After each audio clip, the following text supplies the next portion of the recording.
You're listening to Football Friday Night on demand exclusively on 600 ESPN El Paso. Stay up to date with high school football scores, updates, and news by downloading the free 600 ESPN El Paso mobile app. This is Football Friday Night on 600 ESPN El Paso. Here are your hosts, Beau Bagley and Paul MacKinnon.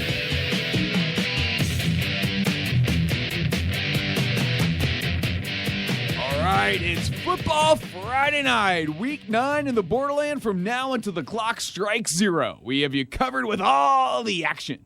From West Texas to the land of enchantment, it's a full slate of games tonight on Football Friday Night, right here on 600 ESPN El Paso. I'm your host, Beau Bagley, alongside the hardest worker in the business, the beautiful mind, Paul MacKinnon, and producer Angel Munoz. We have 70 years of experience on site in the stadiums tonight. Our 600 ESPN El Paso high school football reporters are working that beat to bring you the best coverage possible. Our reporters tonight are Brandon Cohn, Alex Nicholas, Jeremy Caranco, Adrian Broadus, the coach, Jaime Chavez, Joey Panisi, and J.D. Sursley. We are here to speak the gospel of high school football in West Texas and southern New Mexico. And Paul, Week 9 is here. It has the feel of moving day in golf. Like, this is really going to be the day we're going to figure out who's who in the district standings tonight. Yeah, this when it starts to get fun. But by the way, I saw that movie, The Beautiful Mind. that Russell Crowe, wasn't that guy crazy? Wasn't he seeing spy stories? He was eclectic. I'm not taking that as a compliment.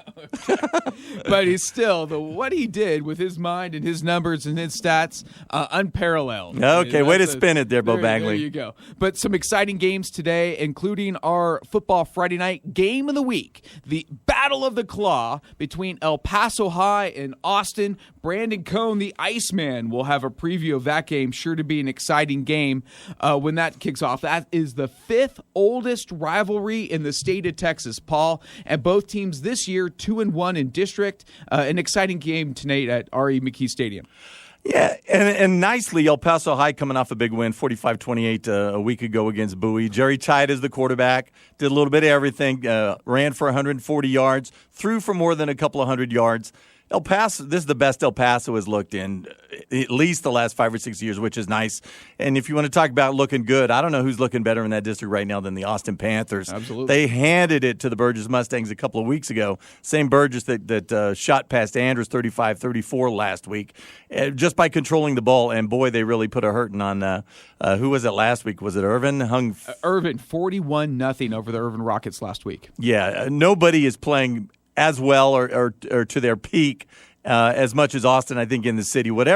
However good Austin could be, I think they're there right now and right at the perfect time of the season. Absolutely. Austin coming off a 41-0 win over Irvin. El Paso High coming off a big win, 45-27 over the Bowie Bears. Let's head out to R.E. McKee Stadium and join the Iceman, Brandon Cohn, for a preview of our Cisco Movers Game of the Week. El Paso High and Austin. Brandon, take it away.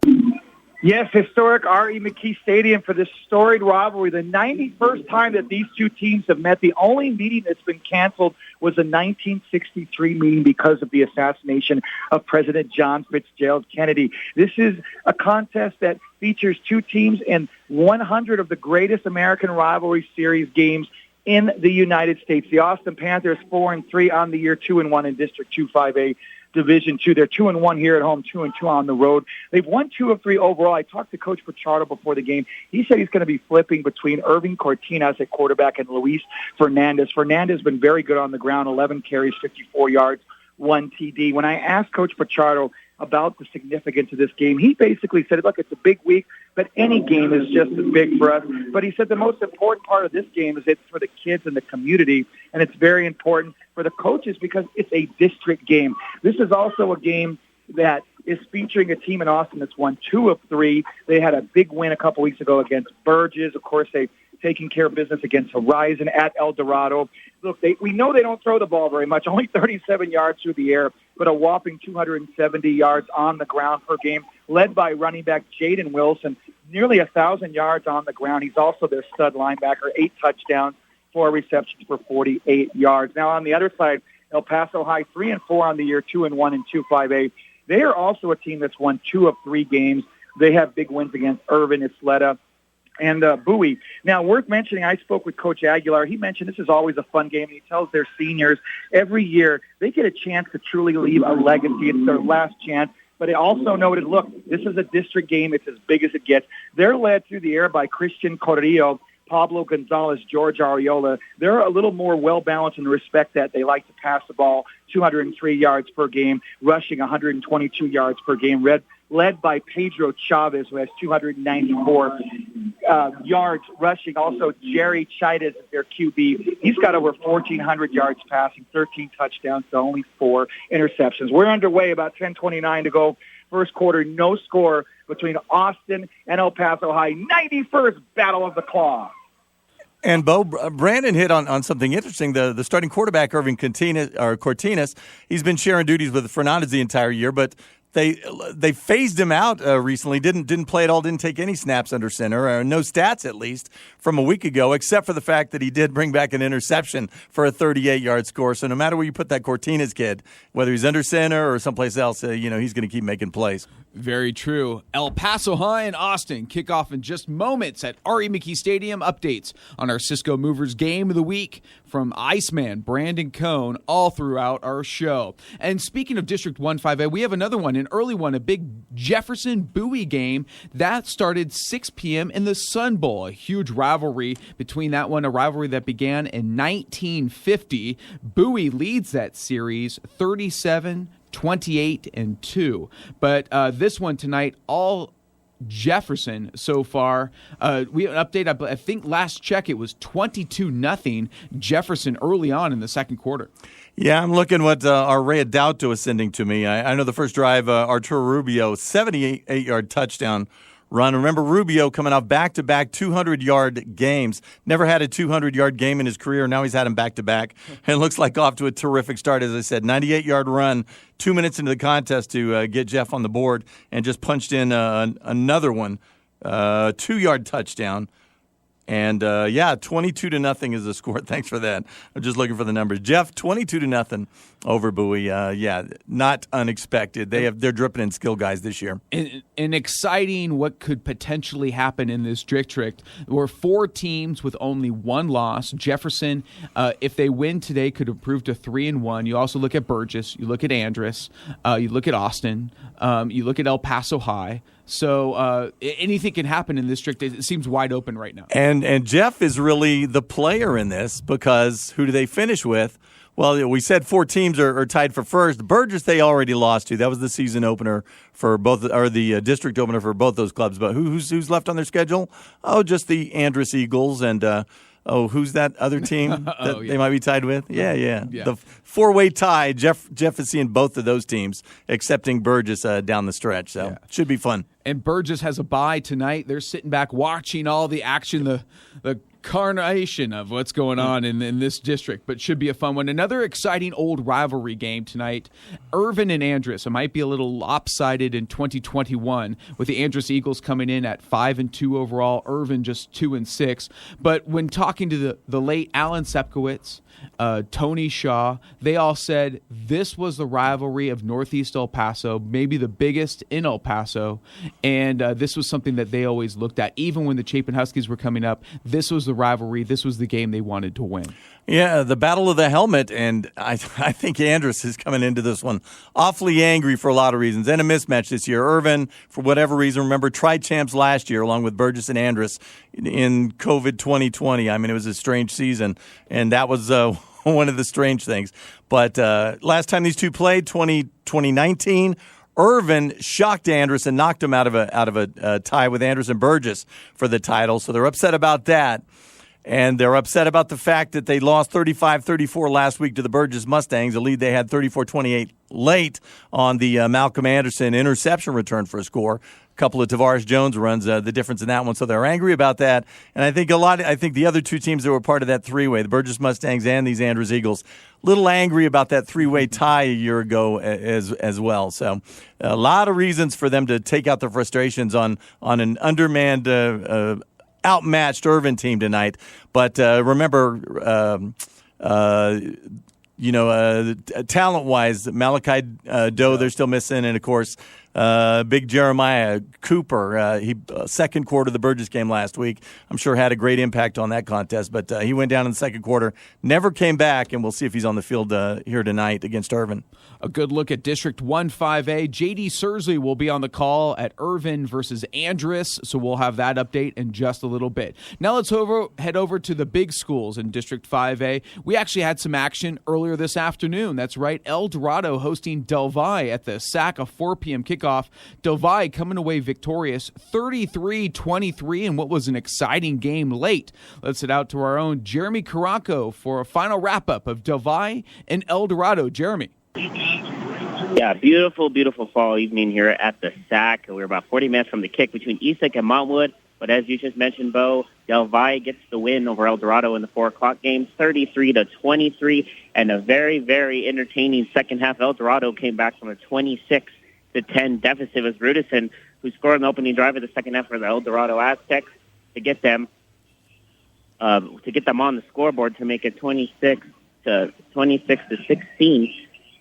Kevin Rodriguez had a big interception at the 6:20 mark of the fourth quarter. So we're at the 5:44 mark of the fourth quarter. It's Ricardo Portillo to Evan Garcia, 2-yard touchdown pass for El Dorado. It made it 26-23, and El Dorado on the ensuing kick. Del Valle bobbles a squib that El Dorado gets to try to avoid a big return. They get a huge play there. They get the ball back at the Del Valle 40. Unfortunately for the Aztecs, they go 4 plays, and that's it. They turned the ball over, and then it was Jesse Ramos, a big night for him, for the Conquistadors. 3 rushing touchdowns in total, including the game winner at the 1:24 mark of the fourth quarter, a 12-yard rushing touchdown, and before that, he had a 40-yard run that set up that game-winning touchdown play for Del Valle. So El Dorado showed some fight in the second half. Unfortunately, they can't pull it out, and they're just a opener here in the Super 1-5A. So Del Valle improves to 6-2. Overall, 1-0 in district play, while El Dorado falls to 3-5-0 in 1 district play. And both teams will be at home next week. Del Valle will host the Chapin Huskies. No, that is El Dorado will host the Chapin Huskies. And El Dorado, well, we'll figure that, guys, out. We'll figure out the schedule for them next week. But that was our final here. So, yeah, Del Valle will host Bel Air, and El Dorado will host Chapin next week. So a final here at the SAC, 33-23, Del Valle defeats El Dorado, and we're about 37 minutes from kick between Eastlake and Montwood.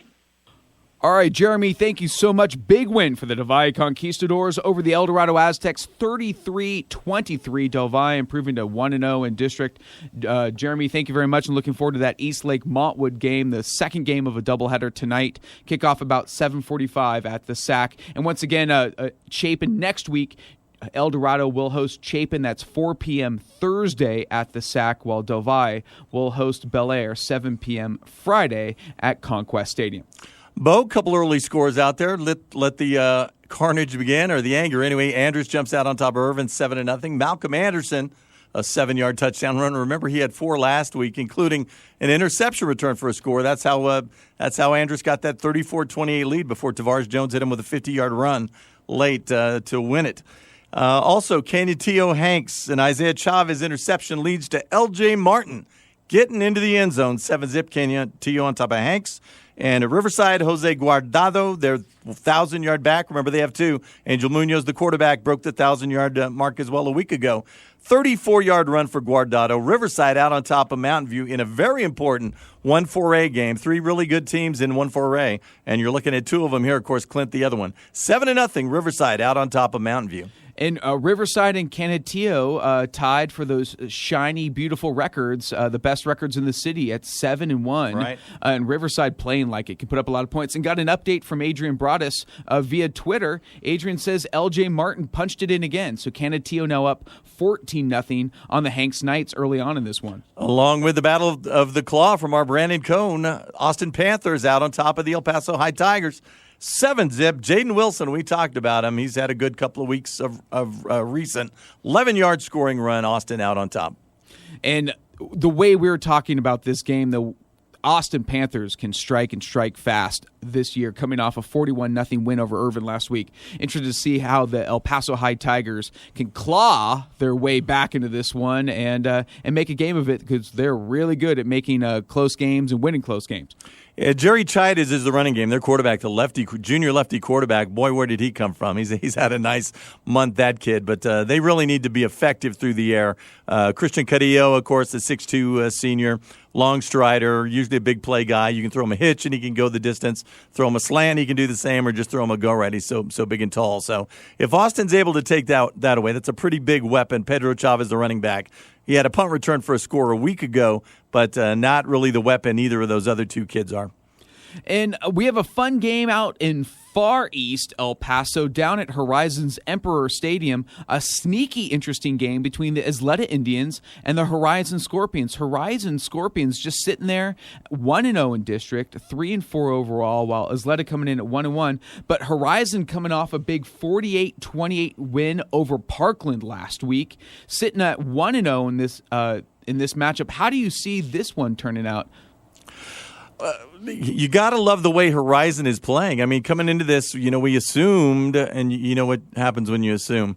Canutillo and Parkland, it's going to come down to Canutillo and Parkland. Well, it's not coming down to Canutillo and Parkland, because Horizon got a hold of Parkland a week after Canutillo did, and, turned them within an inch of their lives.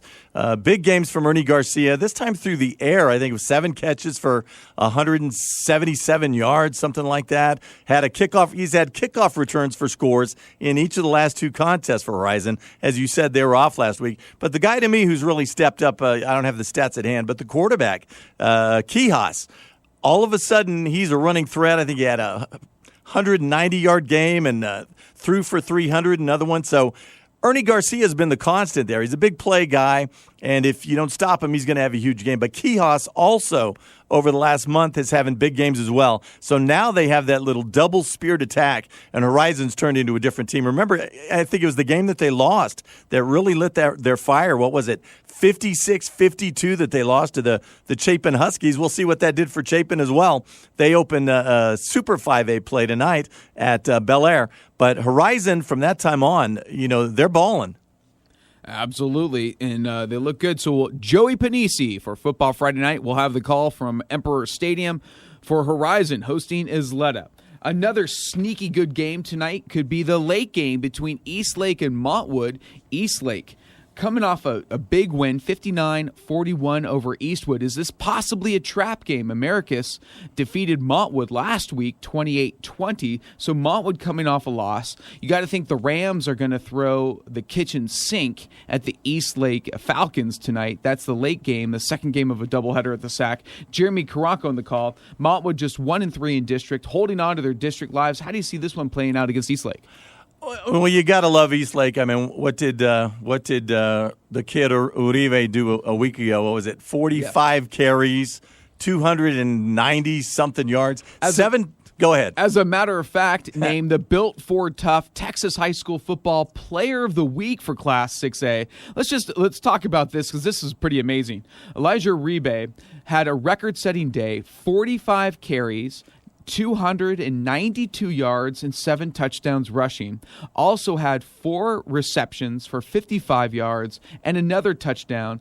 That's 8 touchdowns in their 6th win of the season as Eastlake improved to 6-1. Fantastic day and much deserved Texas Ford Tough High School Football Player of the Week. And what he does, along with that big offensive line, is they just wear down the other team. Eastwood got off to a fast start last week. A couple of mistakes. They should have been up 14 points. If that goes the way they'd have wished it had, I think it's a different ball game. But once Eastlake gets you into the game, second quarter, they get a lead. They wear down your defense, and they just pound you. So the Eastwood offense moving the ball. But so what? Every time you give it back, Uribe for 4, Uribe for 6, Uribe for 7. He's not fast, but he's nimble for his size, and there's been a couple of power backs in this city over the years that stand out, and he's absolutely one of them. Eastlake transformed their offense for this guy last year. Remember, the previous year, Ryan Olivas, the junior, threw for the second most yards in El Paso schoolboy history. just behind what A.J. Briggs of Parkland did. Second all-time. And what did they do the following year? They were running the ball with the same guys. Blas Campion was still there. Ryan Olivas was still there. They had options, but the main option was, hey, we got this big guy back here who nobody can seemingly stop, and they just gave him the ball. And they're doing more of it this year. And, he's trying to set records. He's probably only running for 140 yards a game, but he just wears down the other team. And as I said, once they get ahead, it's over. We'll see how the Montwood Rams will handle Elijah Ribe and the Eastlake Falcons tonight. Remember, that's the second game of a doubleheader at the SAC. Jeremy Karanko for Football Friday Night will be on the call from the SAC. We're going to take a break here on Football Friday Night. Come back with the action. We'll do round robin from all of our Football Friday Night reporters. You're listening to Football Friday Night on 600 ESPN El Paso. Welcome back to Week 9 of Football Friday Night, right here on 600 ESPN El Paso. We hear the Austin Panthers have struck early in our Cisco Movers Game of the Week. Cisco Movers can help with packing, boxing, heavy lifting, and moving your belongings to your next destination. They also offer storage at their facility. Take it from a family-owned company like Cisco Movers. They'll give you a great price and help you on your next big move. Get started by filling out a request form at CiscoMovers.com. Cisco Movers, the best move you'll make in El Paso. Let's sit out to the Iceman, Brandon Cohn, for an update on El Paso High and Austin. Brandon. Start of the second quarter here at R.E. McKee Stadium, and it is Austin 7-0 over El Paso High. At the 6:13 mark of the first, Austin just running all over El Paso on their first possession of the game, utilizing stud running back Jaden Wilson on virtually every play.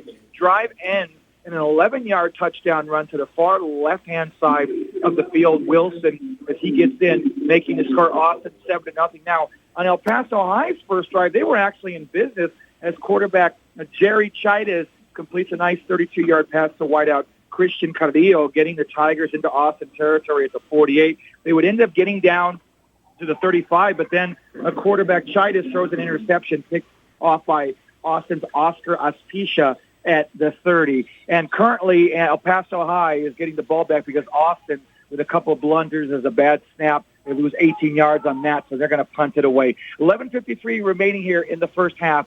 Austin 7-0 over El Paso High. All right, Iceman, thank you very much. 7-0 in the second quarter, the Panthers over the Tigers in the Battle of the Claw, which started in 1960, but the rivalry started 91 years ago. It's the fifth oldest rivalry in the state of Texas. Early on, we have Andress over Irvin, 7-0. Canutillo over Hanks, 14-0. Riverside Rangers just scored per Alex Nicholas at Lobo Stadium in Mountain View. 13-0 now Riverside over Mountain View. And Eastwood also up 7-0 over Socorro. No surprise there. Aaron Rodriguez, a 2-yard catch. And last check, we have Jefferson and Bowie over at the Sun Bowl, a 6 p.m. kickoff between the two rivals, Jefferson Silver Foxes and the Bowie Bears. I'm sure a good crowd out there. In the second quarter, Jefferson leads it 29-7. Once again, Jeff over Bowie in the second quarter, 29-7. Hey, another game, a fun one, a battle of Northeast between the Rockets and the Eagles of the Irvin and Andress, long storied rivals. Fun rivalry dating back to the 70s and 80s. Let's head out to J.D. Sursley for an update on Irvin and Andress. J.D., take it away.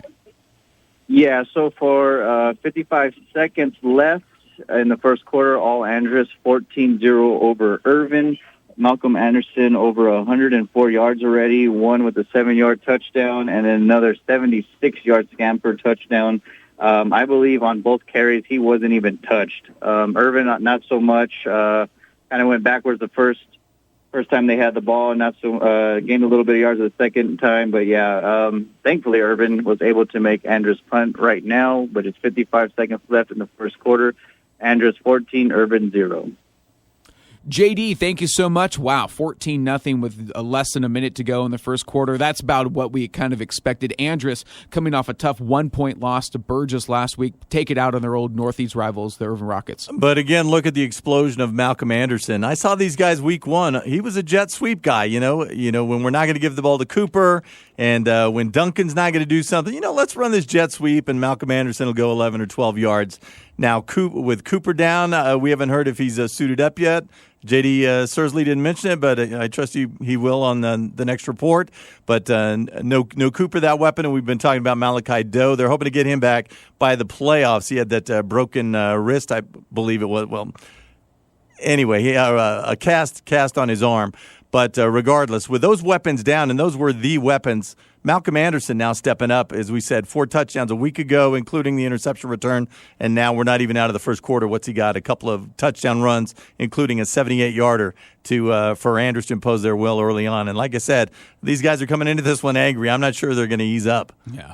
Andrus might not need those guys in Doe and Cooper tonight, but 14-0. Andrus over Irvin with less than a minute to go in the first quarter. Thank you so much, J.D. Sursley, Football Friday Night reporter, on the scene at Allen Sepkowitz Stadium. Well, Adrian Broadus survived the traffic out in West El Paso, made it to Canutillo just in time for 2 L.J. Martin touchdown runs. Let's head out to Julius and Irene Lowenberg Stadium, get an update on Canutillo hosting Hanks. Adrian, take it away. 3:12 left here in the opening quarter. Canutillo on top of Hanks, 20-3. After an Isaiah Chavez interception, Canutillo running back L.J. Martin scored the first of 2 touchdowns early on for the Eagles. It was actually just the next drive for Canutillo. L.J. Martin had another rushing touchdown, this time from 18 yards out. Canutillo quarterback Devin Granados on the following drive hit Lorenzo Areola for an 11-yard touchdown. And Hanks just completed a drive in which quarterback Marcus Forrest hit Dominic Casillas for a 50-yard catch. They drove it all the way inside Canutillo's 15-yard line. However, they were only able to get 3 points. It was kicker Miguel Chaveda from 28 yards out, giving them 3 here late in the first quarter. So again, we got 3:06 left here in the opening quarter. Canutillo all over Hanks, 20-3. All right, Adrian, thank you so much. Looks like it could be the L.J. Martin show once again at Lowenberg Stadium. He loves that blue turf and loves scoring touchdowns in that blue turf, having a great season so far. Smurf turf, and I'm always rooting for those Hanks Knights. We always talk about young teams. There's nobody younger than those guys. The guy, I pine for, who's got to be suffering. A nice running back, Xavier Johnson, had a nice year last year as a sophomore. Having another good year this year as a junior, just doesn't really have any pieces around him. So he does his thing, and then the Hanks Knights, walk away with a loss almost every week. It's tough. Hanks coming in at 1-6 overall, 0-1 in district, while Canutillo with that shiny, beautiful record of 7-1, 2-0 in district. So they're up, Canutillo Eagles up 20-3 early on in this one. Once again, an exciting game between the Isleta Indians and Horizon Scorpions down at Emperor Stadium. Joey Panisi of Football Friday Night there on the call. Let's go out to Joey, get an update on Isleta and Horizon. Joey, take it away. Yes, with 1 minute and 20 seconds to go in the first quarter from Horizon Stadium, the score is the Horizon Scorpions 14, Isleta Indians 0. It only took Horizon 5 offensive plays to score their 2 touchdowns. Wow. The first play from scrimmage was Jacob Quijas faked the inside handoff to star Ernie Garcia, and he rumbled 34 yards up the right sideline. Very next play, he didn't fake it to Ernie Garcia. He handed it to him, and Ernie Garcia, their star, rumbled 44 yards for their first touchdown, making it 7-0 Horizon.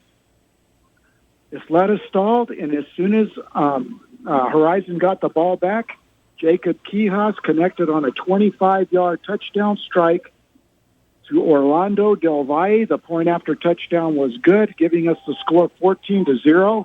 Isleta's got to get something going. Star quarterback Damian Couture scrambling, and he's tackled inside the 10-yard line.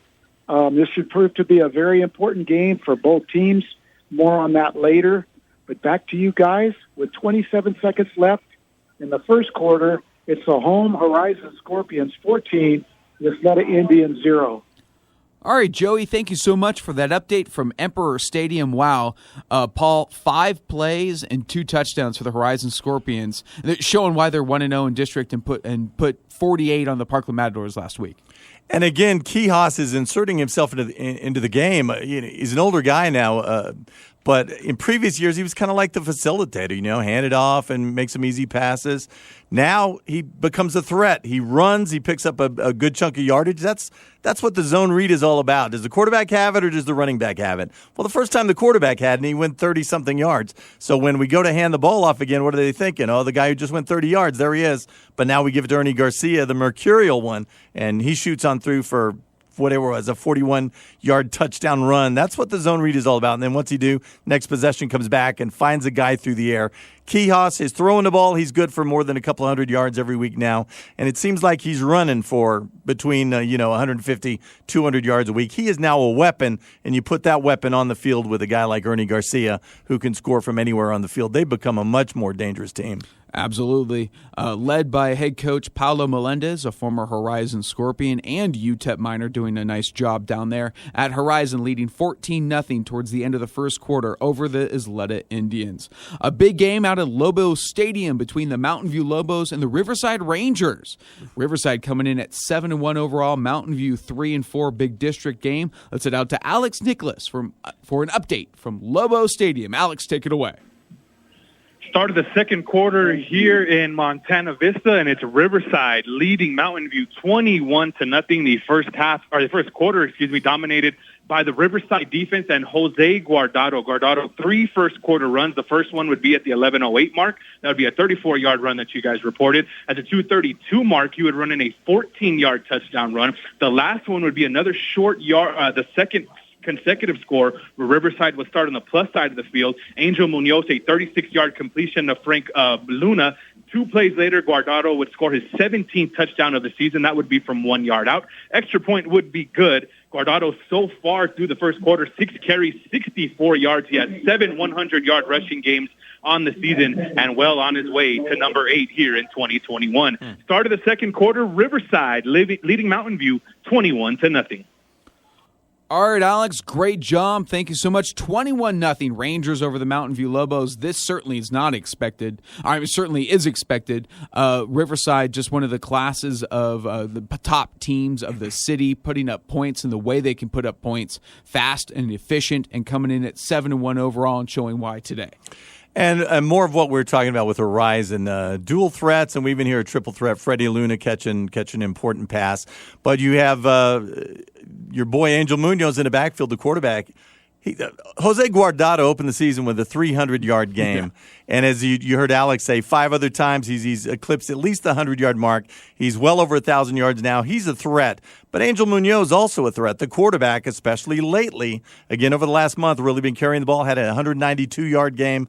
But he broke the 1,000-yard barrier a week ago as well. So every time you play in Riverside, you're looking at the running back, you're looking at the quarterback, who's got the ball. And oh, by the way, sometimes when the quarterback keeps the ball, he looks up the field, and there's Freddie Luna for an easy catch. So again, another team that's a threat. Why are they 7-1? Because there's really a dual-headed threat, but a triple is leaking in there. The Riverside Clint game.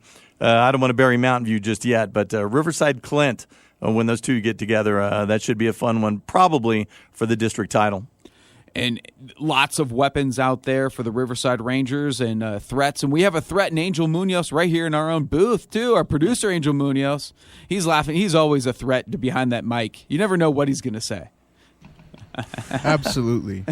Look at him. I'm an enigma. There you go. Angel Munoz. Tell him he's a perfect mind. there you Tell go. him that one. You a beautiful mind. Beautiful mind. There you go. Hey, we have a fun game out at Trooper Stadium. See if the Troopers can right the ship. Coming off a very, very tough game last week, and where they lost to the East Lake Falcons 59-41. See if the Troopers can right the ship at home against Socorro. Let's head out to the coach, Jaime Chavez, for an update on Socorro and Eastwood. Coach, take it away. It's a fun one. If you're a Trooper fan, we've got 29 seconds left in the first quarter. It is Eastwood 28, Socorro nothing. Quarterback Aaron Martinez for Eastwood, already 3 touchdown passes. 57 yards to Aaron Rodriguez, and also a 2-yarder to Aaron Rodriguez. And then Martinez, a 56-yard touchdown pass to Curtis Murillo. And another Andrew Flores, the linebacker for Eastwood. He had a 41-yard fumble recovery return for a touchdown. Martinez on track tonight. He's 5 of 6, 147 yards passing, and 3 touchdown passes, no interceptions, and he's thrown 21 touchdown passes thus far this season.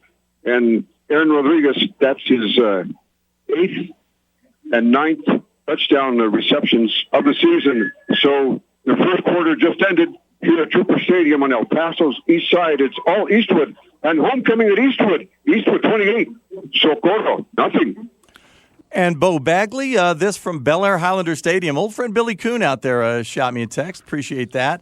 20-0, Super 5A opener for Chapin and Bel Air. And Chapin out to a 20-0 lead. Remember Mason Standifer, the 3-year quarterback, coming off his first 400-plus yard performance. And, boy, he's picked up right where he left off. A 55-yard touchdown throw to Anthony Rivera. That kid, I think it was 9 catches, more than 200 yards in that Horizon game from a couple of weeks ago. In fact, they had 2 guys over 100, 9 balls apiece. Timothy Pastron was the other one, I think, 9 balls for 150. And as I said, standing for more than 400. Well, Rivera, the 55-yard catch. Rivera, a 4-yard catch. And there's that Pastron kid, a 5-yard touchdown catch. I believe Standifer threw 5 touchdowns, maybe 6 in that same contest. Well, he's already thrown 3, and I doubt Chapin Bel Air or even through the first quarter. In Bel Air's defense, remember, Andrus put 48 on him in the first half a couple of weeks ago. What was it, 48-7 at halftime? And Bel Air closed all the way back to within 48-42 before they just ran out of time. So, maybe it takes maybe the Highlanders are late sleepers. It takes them all to wake up. I think so. That's right. 48-0, I think it was at halftime. Oof. And yeah, Bel Air came back all the way back to make a game of it. Hey, and we got our late game. Don't forget that we got our late game, East Lake versus Montwood over at the SAC. Kickoff probably in about 10 minutes or so. We're going to try to get in touch with Jeremy Caranco, get a preview of that game. We're going to take a break. You're listening to Football Friday Night, Week 9 edition right here on 600 ESPN El Paso. Welcome back to Week 9 of Football Friday Night right here on 600 ESPN El Paso. We already have a final from earlier today. The Del Valle Conquistadors topped the El Dorado Aztecs 33-23. Del Valle improves to 6-2 overall, 1-0 in district, while El Dorado falls to 3-5 overall, 0-1 in their district opener. Other action, we got halftime scores. Bowie and Jefferson. Jefferson leads Bowie 31-13 at the half. An exciting game that taking place at the Sun Bowl. That was a 6 o'clock kickoff and a rivalry that began in 1950 between Jefferson Silver Foxes and the Bowie Bears. Also an update in 4A from Alex Nicholas. Riverside on the board again. 28-0 Riverside Rangers leading the Mountain View Lobos. Freddie Luna, 15-yard touchdown. So, again, that third tip of the spear we talked about has 2 touchdowns now tonight. Woo, look at that. Let's run down our scores here. El Paso High and Austin, our Cisco Movers game of the week between El Paso High and the Austin Panthers. 7-0 early on, Austin over the Tigers in the first quarter. Then we got Chapin over Bel Air. 20-0, Chapin putting up 20 in the first quarter, 20-0. And then, Paul, what do you have? Not a lot, but Andrus Irvin has changed, and guess who changed it? Malcolm Anderson, one more time, his 3rd touchdown. I think he heard how many touchdowns Uribe scored a week ago. Oh, 8 touchdowns, is that right? Yeah, let's take a crack at that. Like I said, these guys are lucky to be through the first quarter. A 20-yard run now for Anderson to match the 76 and the 7-yard scoring runs. 20-0, Irvin. Andrus out on top of Irvin. 2-win Irvin, and I think 2 wins is what they're going to wind up with this year. Canutillo Hanks now 27-3. L.J. Martin strikes one more time from 20 yards out this time for that edge. Horizon Isleta. Isleta has joined the fray. 22-yard touchdown pass for Isleta from Damian Contreras gets them within that one score. Andres Martinez, I believe he missed last week with some kind of injury, so nice to see him back on the field and productive. I think probably their best receiver, well, with the Espino kid. Gavin Espino, pretty explosive as well. But Martinez, 22-yard reception, 14-7. Horizon still leads Isleta, and Riverside now, we heard from Alex Nicolas, 28-0 now over Mountain View. Mountain View supposed to be one of the 3 biggies in that district. I think maybe now we're down to just 2 biggies. And, after Riverside's done with Clint, maybe it's just one biggie. The reason it's important, District 2 4A is pretty darn good this year. Fort Stockton, Andrews, Big Spring is a nice team. They're 4-2. You really want to get San Angelo Lakeview when the playoffs roll around. And the only team that's likely going to do that, like I'm a predictor, they're just starting their own district season tonight. But, you can kind of figure yes. You definitely want to get Lakeview. And only the first team, the champs of District 1 4A, will do that. And, of course, all those teams normally go neutral. Absolutely. Other action elsewhere at Trooper Stadium, the Eastwood Troopers putting up 28 points on the Socorro Bulldogs in the first quarter. 28-0 Eastwood over Socorro once again in the first. And we have another late game tonight. Jeremy Caranco on the call at the SAC for the second game of a doubleheader. It's Eastlake and Montwood. Let's head out to Jeremy for a preview of this fun one between the Falcons and the Rams. Jeremy. Receiving tonight's phones are 3:52 till we have kickoff here at the SAC for Game 2 between the Eastlake Falcons and the Montwood Rams. Eastlake at 6-1 and 3-1 in district play. They will be looking to win this game and tie it for second to tie Pebble Hills atop the division there. Coming off a tremendous win last week, the Eastlake Falcons a 59-41 win led by Elijah Uribe. 45 carries for 292 yards and 7 touchdowns. Guys, we've been talking about it this week, last week. Uribe was just one shy of the 9 touchdowns by Macias in 1999. So he'll be looking to light up the scoreboard again tonight. And Eastlake might be at the bigger advantage than we thought, guys. The Montwood Rams, they're coming off a loss last week to America's. A 28-20 comeback effort falls short. Right now they stand at 2-5 overall, and they will be at 1-3 in districts. But unfortunately, guys, I'm being told, and from what I see on the field, there is no Yamil Oaxaca and his brother Diego Oaxaca, who's been out a couple games. They are not suited up, and neither is the lead running back for Montwood. They might not want to run the ball a lot to have success this year, but Isaiah Claudio is also not suited up for Montwood. Getting touches in the early part of the warm-ups was Daniel Villanueva, a tight end, who was looking to run the ball, and Avondre Williams. So we'll see if the Rams decide to give some experience to their younger guys. Other than that, it's going to be Kevin Melendez who's going to have to take the reins for the Rams tonight. He's leading the way for the Rams this season. He has almost 1,166 yards on 98 completions and 15 touchdowns.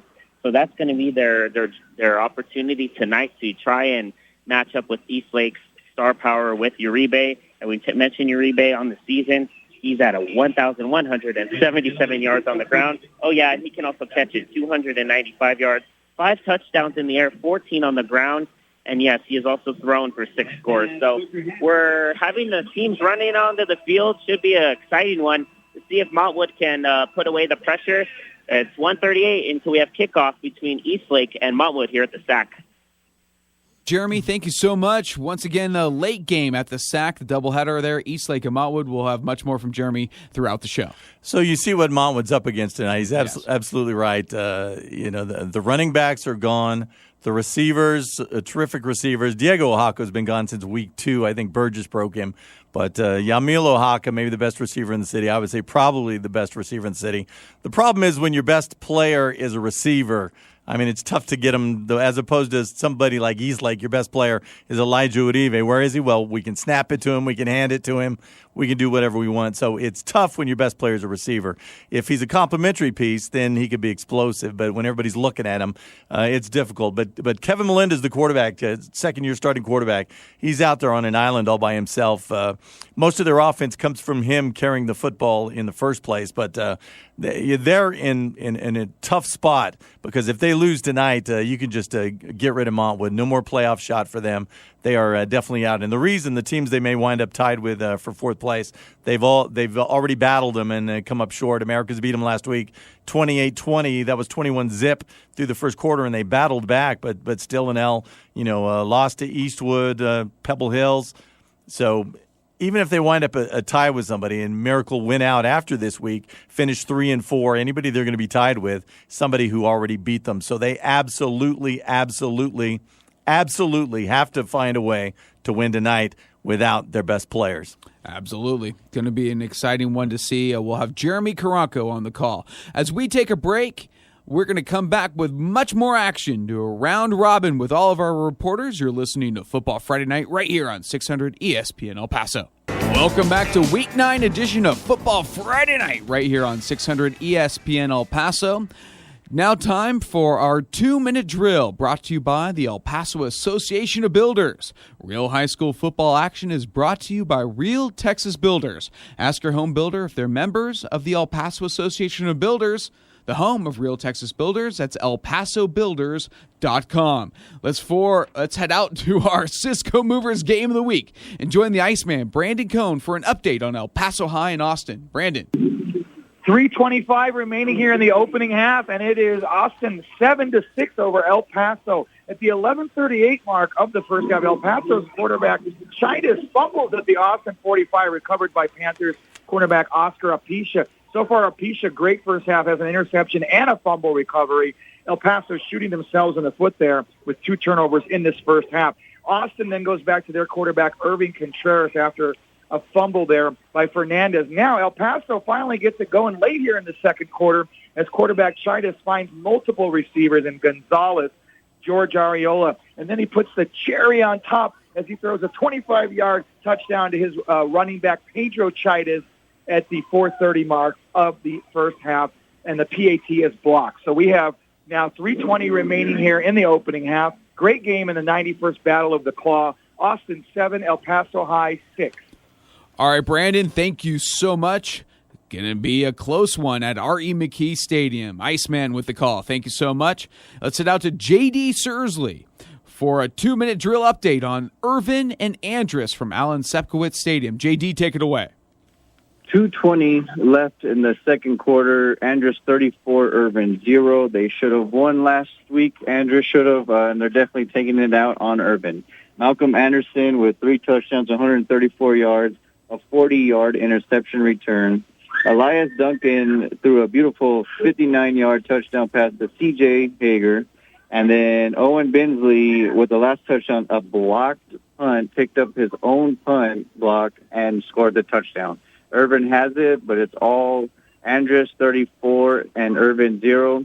What is unexpected is Jeremiah Cooper, number 4 for the Andrus Eagles, is hanging out on the sideline with his red gym shorts. So he is definitely staying out of this game, and I guess they do not need him anyway. All right, JD, great job for that information update on Jeremiah Cooper not playing tonight for the Andrus Eagles, but as of right now, they don't need him, up 34-0 in the second quarter. Also, our producer, Angel Munoz, is also sitting back in his red gym shorts back in our producer's booth. I see you back there, Angel. Well, great job, JD. Let's head out to Lowenberg Stadium for a 2-minute drill update on Hanks and Canutillo from Adrian Broadus. Adrian, take it away. 6:04 left in the opening half. Canutillo all over Hanks, 33-3. Who other than L.J. Martin leading the way for Canutillo, over 185 rushing yards, and now 4 touchdowns. His most recent being from 28 yards out. With 6:04 left here in the opening half, Canutillo all over Hanks, 33-3. All right, Adrian, thank you so much. This is the L.J. Martin Show from Lowenberg Stadium, 33-3. In the second quarter, Canutillo leading Hanks. Let's head out to Joey Panisi. At last check, it was 14-7 Horizon over Isleta. Let's head out to Emperor Stadium and join Joey for this update. Joey, take it away. Yes, from Emperor Stadium, with 1:47 left in the second quarter, it's Horizon 14, Isleta 7. Isleta scored in the very first play of the second quarter on a 19-yard touchdown pass from Damian Contreras to Andrus Martinez. That was his 9th TD of the season. Horizon's driving right now. They may get another score. So it's 1:35 at Emperor Stadium. It's Horizon 14, Isleta 7. Joey, thank you so much. Same score. Going to be a slugfest out there at Emperor Stadium. Joey, thank you so much for that update. Let's head out to Lobo Stadium out in Montana Vista. The Mountain View Lobos hosting the Riverside Rangers. And join Alex Nicholas. Alex, it's been all Riverside early on. Let's get an update. Take it away. All Riverside early on in hot action as we have a 30-yard touchdown pass from Angel Munoz to Frank Luna. That's their second touchdown connection of the evening. 3:57 mark here until halftime makes it 41-0 Riverside. The previous touchdown would be a 20-yard touchdown run by Jose Guardado. Guardado, 4 touchdowns in the first half. I hear there's a running back show on the west side. On the opposite side of town, we have one here as well. 3:57 left until halftime. It's Riverside 41, Mountain View nothing, pending an extra point. Wow is right. Alex Nicholas, thank you so much for the call. 41-0 pending the PAT. Riverside over Mountain View, still 3.5 minutes to go in the second quarter. It was all Eastwood so far in the first quarter, hosting Socorro at Trooper Stadium. 28-0 at last check. Eastwood over Socorro. Let's join the coach, Jaime Chavez, for an update on Socorro and Eastwood. Coach. And we've got 6:39 left in the half. And it's Eastwood 35, Socorro 14. Eastwood quarterback Andrew Martinez, 3 touchdown passes, 57 and 2 yards to Aaron Rodriguez, and a 56-yard touchdown pass to Curtis Murillo. The scoring for Socorro, quarterback Brian Leva, an 8-yard touchdown pass to Isai Aguilar, and Socorro, Isaiah Edgerton, an 11-yard touchdown run. 6:22 left in the half at Trooper Stewart. Eastwood 35, Socorro 14. 35-14. What a game, Coach. Thank you so much. Eastwood leading Socorro with 6:30 to go in this game. And just to wrap up the city scoring, Chapin Huskies on the board one more time. The offense exploded leading into their break week, and nothing's changed after a couple of weeks off. Mason Standifer this time. The quarterback does it himself. 3-yard keeper, 27-0 now. The Huskies all over Bel Air. Remember, this Huskies team, they were coming into the season. They had a little thunder and lightning in the backfield. The Jacob Williamson kid, he was the thunder, he was the pounder, and the other kid, Rochelle, was the lightning. Both of those guys went down. Williamson about a month into the season. Rochelle Massey before the season even started with a knee. They had to morph into the throwing team. When Ryan Warner was playing for the Chapin Huskies, this is what they did. Darren Walker, his first stint as a head coach, a lot of open sets. They threw the ball all over creation. Freddie Baker, of course, Warner was there. Gaston Estorellas, all those guys. I think Warner is in his comfort zone, and it's starting to look like Mason Standifer is as well.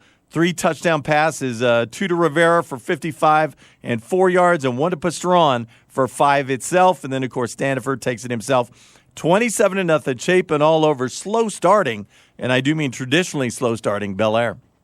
All right, 27-0. Chapin over Bel Air. Big lead for the Chapin Huskies. Also at halftime, the Jefferson Silver Foxes lead the Bowie Bears 31-13. That game being played at the Sun Bowl. Also up and down, I should say, in the lower valley at Fabens Wildcats lead the San Eli Eagles 15-0 in the second quarter. Then I was just going to say, Fabens still without their best player, running back Miguel Delgado, cast on his arm for last 3 contests now. They're hoping they get him back sometime before the season's over. But remember, this game, we don't have anybody at it tonight, but this is a playoff game. There are 5 teams in District 1-4A. Only 4 of them are going to make the playoffs. Fabens and San Eli are the bottom of that barrel. We hear what Riverside's doing tonight. Mountain View and Clinton, both pretty good. The winner of this game is going to wind up grabbing that 4th and final playoff spot. So this is a playoff game, and good for Fabens, up a couple of scores in the first half. 15-0 with 2 minutes to go before halftime. 15-0 Fabens over San Eli. Up in the land of enchantment in the state of New Mexico, Centennial Hawks lead the Hobbs Eagles 14-6. That's just before halftime. Carlsbad leading Oregon Mountain 7-6 in the second quarter. So we'll have much more from there. And then you talk about Thursday's games. Paul, an exciting game between Pebble Hills and Americus. You were at this one. 57-20 Pebble Hills over the Americus Trailblazers. The Spartans improving to 4-1 in district in a big game there. Yeah, I was talking to actually the old ball coach, the Hall of Famer Tony Grijalva, ex-Franklin head coach, earlier tonight, and I was telling him who was there as well. Watching that game, Pebble Hills and Americas reminded me of those old 1930s films, the old single wing, Bronco Nagurski and those guys. Mark Moore without Caesar Drennan. Caesar Drennan's been out a couple of full games now. And they better have him back by week 11 when Americas and Eastwood go head up, probably for the fourth and final playoff spot in District 1-6A. They need that extra weapon, but the only weapon right now for Americas is really Mark Moore, the nice sophomore quarterback, big kid, but they're just snapping him the ball, and it's power football. And that worked for one possession last night. They went right down the field, stuffed it in. It was working a second possession until they tried a reverse pass, and they got picked off, and it was all downhill from there. Because Gael Ochoa on the other side, nice sophomore quarterback, more of the same, direct snaps, and Ochoa is just keeping it. As I said, outside of the formation, it's not a single-wing formation, but it's definitely single-wing football. Just snap it to the guy, and let's play power football. And Pebble Hill's obviously more powerful than shorthanded Americas last night. Absolutely. Big win for Pebble Hills over America's 57-20. Also, the West Side Bowl at the Sun Bowl was all Franklin, 48-0. As Franklin improves to 6-2 overall, 5-0 in district, while Coronado falls to 1-7, 1-4 in district. Franklin Cougars playing all bit the part of district champs right now. Yeah, I don't think there's any doubt they're the class of this district. It took them a while to show it, a tough non-district. We weren't really sure what they had. But, since Darren Walker came back, they've taken a jump and they've turned into the superior team, I would say, in the city. The big game against Eastlake, of course, the one caveat, Eastlake didn't have their quarterback, Sebastian Rendon. Instead, they had their weapon as the quarterback, the Uribe kid. And I think that was a tough way for him to operate. I would have loved to see Eastlake at full strength up against Franklin, but didn't happen. It's not going to happen this year. But, Franklin looks good. Only one toughie left on the schedule. They get Americas a week from now. Americas a tough schedule finishing out Franklin next week. And then, as we said, finish up with Eastwood, which, regardless of what happens in the Franklin game, probably a playoff elimination game for the fourth and final playoff spot. Absolutely. Also in the land of enchantment last night, the Mayfield Trojans topping the Santa Teresa Desert Warriors 41-7. Now, Santa Teresa was one of those teams that came in at 7-1 this week. You also have Centennial Hawks at 7-1. They just scored, so they're now up 21-6 just before halftime over the Hobbs Eagles. That game likely for the district title. All right, we're going to take a break. Oh, before we take a break, Paul, you got a score. One last score again from our buddy Billy Kuhn. Boy, this one's really opened up, headed to halftime. 5 minutes before half. Chapin now 48-7. They lead Bel Air. The good news: Bel Air finally on the board. Noah Moreno, that sophomore quarterback, a 62-yard scoring run, and that's usually how it starts with Bel Air. They score one touchdown, and here come 3 or 4. I'm not predicting it tonight. I'm just telling you what's happened in past weeks. 48-7, the Chapin Huskies over the Bel Air Highlanders. That one in the second quarter. We also have a score update from Lowenberg Stadium. L.J. Martin with his 4th touchdown of the first half. Canutillo now leading Hanks 33-3, that in the middle of the second quarter. Coming back, we'll have much more from all our reporters. We'll head all around town, a little round table. You're listening to Football Friday Night right here on 600 ESPN El Paso. Welcome back to Football Friday Night, Week 9 edition, right here on 600 ESPN El Paso. Football Friday Night brought to you in part by Taco Avocat. Need a new spot to try? Experience Taco Avocat for feel-good fast food. Family packs available for the big game. Or stop by their drive-thru and grab Taco Avocat to go.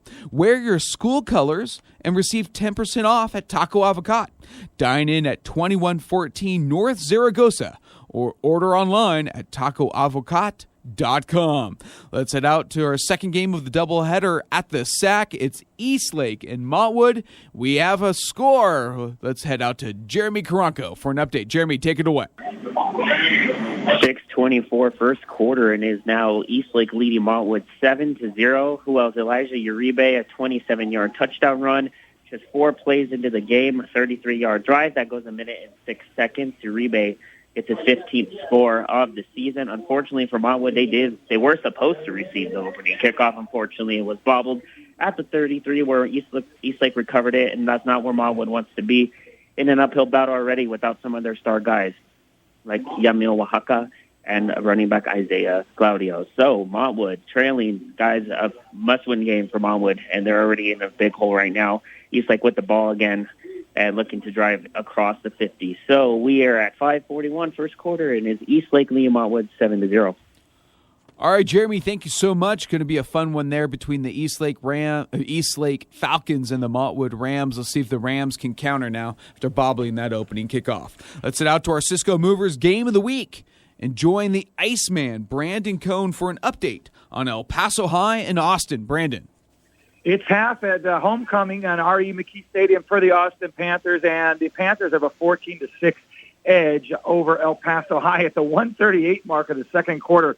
Austin pulling a hell of a shtick as they do a razzle-dazzle play. Running back Jaden Wilson throwing a 32-yard touchdown pass on the halfback option to wideout Sebastian Morales. I mean, you're seeing Austin throw the ball. You just don't expect it. It was a surprisingly amazing play to give the Panthers a 14-6 edge going into the half. Some halftime stats for you, Austin. Their running back Jaden Wilson, great game so far. 21 carries, 112 yards, 2 touchdowns, 1 on the ground, including also that 32-yard TD toss to his wideout, Sebastian Morales. Flip-flopping QBs between Luis Fernandez and Irving Cartinez. Both not really doing much, though, and, of course, both do have fumbles in this game thus far. El Paso High quarterback Gary Chidas, 10 of 19, 152 yards, 1 touchdown, an interception, 2 fumbles. Wideout Christian Carrillo has 3 receptions for 42 yards. George Areola, 2 receptions, 42 yards as well. And running back Pedro Chidas at 25-yard TD reception. As I noted, it's an extended halftime here at R.E. McKee Stadium. And the 91st Battle of the Claw in our Cisco Movers Game of the Week, Austin 14-6 over El Paso High. Iceman, thank you so much. Halftime, and the Austin Panthers leading the El Paso High Tigers 14-6 in the Battle of the Claw in our Cisco Movers Game of the Week. Thank you so much, Brandon. Let's head out to J.D. Sursley for an update. This game should also be at halftime. Irvin and Andrus at Alan Sepkowitz Stadium. J.D., take it away. 5 minutes to the end of halftime, yes. Andrus 34, Irvin 0. Someone forgot to refill that rocket because it is going nowhere. Malcolm Anderson with 134 yards, 3 touchdowns, a 40-yard interception return. Elias Duncan with a beautiful pass to C.J. Hager, 59-yard touchdown. And then Owen Bensley with a miraculously blocked punt, and then he picked up his own block punt and ran it in for the touchdown scampers. So right now, all Andrus over Irvin, 34-0, 4 minutes left till the third quarter. All right, JD, thank you so much. 34-0 at halftime. Andrus all over the Irvin Rockets. That's one we kind of expected. So last weekend, at one point lost to Burgess, Malcolm Anderson had 3 touchdown runs and an interception return for a score. Now in one half, a blowout half over Irvin, Malcolm Anderson has 3 touchdown runs and 1 interception for a touchdown. Wow. That's a heck of a half. I don't know what it means. There's some kind of symmetry there. And maybe all he has, maybe they shut him down in the second half. And maybe they should. He's about the only weapon they have left, I guess, along with Elias Duncan, their quarterback. Jeremiah Cooper, we heard on the sidelines in his red shorts and football jersey. So you got to love the style. Absolutely. 34-0. Andrus over Irvin at halftime. Let's head out to Lowenberg Stadium. Join Adrian Broadus for Canutillo and Hanks. And it's been the L.J. Martin Show. Right, Adrian? Right there, Bo. 49 seconds left here in the opening half. Canutillo on top of Hanks, 47-3. How about this hot action? L.J. Martin with a 95-yard rushing touchdown. He says, "Hey, Malcolm Anderson, I'll one-up you right here. 13 carries, 320 rushing yards on the night, and 5 total touchdowns for L.J. Martin. A phenomenal night for him. 49 seconds left here in the opening half. It's all Canutillo, 47-3. And L.J. Martin, yeah, no kidding, Bo. He came into the night already as the city's rushing leader, a little under 600 yards away from the 2,000-yard mark. Of course, Aaron Dumas, a couple of years ago, the last guy to accomplish that, he went all the way to 3,000, I think, 3,184 all-time city rushing record. I don't think L.J. Martin's getting that, but I think he's starting to smell that 2,000. He's already got a few hundred here. You wonder if they shut him down in the second half. But if they do not and let him go 400 plus, Guy has a legitimate shot as a junior to hit 2,000 yards in a season, a major accomplishment. Major accomplishment, and also an accomplishment for El Paso. 2 weeks in a row, they've had a Texas High School Football Player of the Week. Could it be 3? Three-peat. If L.J. Martin plays the second half, it certainly could be. Wow, 47-3, L.J. Martin over 300 yards and 5 touchdowns so far in the first half for the Canatee Eagles over the Hanks Knights. Let's head out to Joey Panisi, an exciting one between Horizon and Isleta. Last check, it was 14-7 just before halftime. Joey, what's the update there? Yes, from Emperor Stadium at half, it's Horizon 21, Isleta 7. What can I say about Jacob Quijas? He's 7 for 8 tonight, 1 TD passing. That's his 12th of the season. He's passed for 140 yards. He's rushed for 90 yards. Ernie Garcia, his partner in crime, has carried 11 times for 108 yards, and he scored his 14th and 15th touchdowns of the season. Boys, this is his 600-plus yard game of the year. He's gone over 1,200 yards this season right now. For Horizon, Orlando Del Valle was the receiver of that 25-yard touchdown from Jacob Quijas. Kicker Angel Cimental for Horizon is 3 for 3. I mean, he's been kicking them way through the goal. Now for Isleta, they feature a quality quarterback as well, and Damian Contreras. He's not having the night of his career. He's 7 for 17 right now for 71 yards. He did complete his 19th touchdown of the season on the first play in the second quarter. He connected with Andres Martinez for a 22-yard touchdown. He's been scrambling all night, and he's been throwing on the run. But talk about a quality quarterback. He's passed now for over 2,200 yards this season. He scored 54 points for Isleta. One last thing about Quijas, his quarterback rating is 137.7. I don't know how you can get much better than that, but if you watched him play tonight, you'd understand why. Let me just add this. He's had one hiccup from the 40-yard line. He threw a BB. He faked a handoff to Ernie Garcia. Ernie ran right up the middle, and Quijas threw a BB up the middle, and Mario Pinales was anticipating it from Isleta, stepped in front of Ernie right on the goal line and picked it off. Pinales is a free safety, a senior. He ran it back 40 yards, and Isleta took over from there. So the second half should be just as exciting. We got 10 minutes to go till it starts. So from Emperor Stadium at the half, it's Horizon 21, Isleta 7. And Beau, Joey's dead on about Quijas. I think he's the difference in the sudden rise in Horizon play.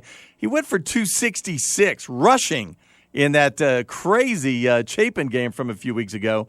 And then he answers that by throwing for more than 300 yards in the big win against Parkland. 15 out of 19 for 324. Those are not Jacob Quijas numbers that we've seen traditionally over the last couple of years. His brother, Abe Quijas, that guy carried Horizon into the playoffs. What a star he was. Well, look who's turning into a star now. Garcia's back there. He's a star, yes. Now Quijas is as well, and that's why these guys are more dangerous than they've ever been. Oh, definitely a pair of weapons there for the Horizon Scorpions, leading the Isleta Indians at halftime, 21-7. Let's head out to Alex Nicholas in the Mountain View area of Mountain View Lobos hosting the Riverside Rangers. I'm looking at Alex's tweets right now, and total yards, Riverside dominating, but Mountain View only 2 yards. Alex, is that right? And give us an update from Lobo Stadium. Yes, sir, Beau. That is not a typo. That is not a miscalculation. We have a full-blown blowout here in Far East El Paso as it's Riverside leading Mountain View 49-0 at the half. Total yards, like you mentioned, Beau, 351 total yards of offense for Riverside in the first half. For Mountain View, just 2 total yards of offense, and that is aided by 9 tackles for losses by the Riverside defense, 3 sacks on Junior Salcedo, who, by the way, left the game midway through the second quarter. So District 148's leading passer in terms of total yardage coming into this game leaves 7 of 12 passing, 33 yards with a lower leg injury as he limped off. So that's not good news for the Mountain View Lobos, but for the Riverside Rangers, Angel Munoz turning it on there in that second quarter, 5 of 9 passing, right at 150 yards through the air. 3 touchdowns, 9 carries, 108 yards. Jose Guardado, 7 carries, 84 yards, 4 rushing touchdowns. And, oh, by the way, he also had a 63-yard reception from Munoz, where it was just basically a little wheel route in the middle of the field, actually, where he just got behind the defense on a 63-yard score. That was the last score before the half. Right now, I have Mountain View with minus 31 rushing yards, and I got to give a shout-out to statistically one of the best defenses in the city, who came in with 26 takeaways. They've been led tonight by Rudy Valenzuela, who's their leading tackler. Actually had 6 fumble recoveries coming to the season. I'm curious to look at how Riverside is going to divvy up the stats, because it seems like he's been on every tackle for loss and almost every tackle on just 30 total plays for Mountain View in this first half, and it has been all Riverside. Riverside averaging 411 yards rushing coming into this game. They're already at 201, so it'll be interesting to see what Mountain View can salvage here in the final 12 minutes, as we are at halftime, and it is all Riverside, proving they are a legitimate contender in the 4A Region 1 bracket coming up here in the playoffs, as Riverside leaves Mountain View 49-0 at halftime. All right, Alex, thank you so much. Impressive has been the Riverside offense this season, but even so now, the defense in Mountain View, likely a playoff team, only 2 total yards in the first half. Wow. You know, we talked about this a little bit last week. I mean, the total yardage, obviously impressive. A team that likes to throw the football obviously can't. And when you throw against a superior defense, what happens? Guys get hurt, and you heard Junior Salcedo. Their quarterback, their weapon on the sidelines now. But we did talk about 26 turnovers created by Riverside coming into this contest. Easily leads the city. Rudy Valenzuela, as you heard Alex say, 6 fumble recoveries and an interception. He has more turnovers himself than likely half the teams in the city. Riverside means business, and, it reminds me of the old Tom Work days when they would stick 40, 50 points on people and then spend the second half kneeling on the ball and the running clocks out of Riverside, especially those years where Riverside was in the same district with the Fabenses and the Clints and people who just weren't ready. The Mountain Views, this game again, they moved down to those old clubs. There was a period when they were all together, and Riverside was just much too much for those guys. And as I said, kneeling on the ball in the third quarter. And Gary Ricoders, he's an old Riverside guy. He played for Tom Work, and that's what they're trying to reinstate there. Has a lot of the old crowd around. Mike Stevenson, of course. The storied quarterback. Maybe the best quarterback in Riverside history. Certainly up there among them. He's on that staff, and they're actively looking to recruit the old Riverside group and bring those boys back so they can reestablish what they had back in the day. And they've taken a giant step this year. Alex, been texting me all night. Oh, you got to see this guy. Oh, you got to see this guy. He's impressed with a lot of these Riverside Rangers, and Alex has seen a lot of football. Not a guy who's easily impressed. Riverside, probably the real deal, and Clint's going to see it in a couple of weeks. Absolutely. Mike Stevenson, the old Anthony Wildcat coach. Without a doubt. A nice job over there with the Riverside Rangers. And Ricoder, once Ricoder got the job at Riverside, he recruited him on over. Give your head coaching job away. Come on and serve on this staff. They're Riverside through and through. That's what they believe that Riverside read. By the way, one extra score in on the break. Irvin Andrus one more time.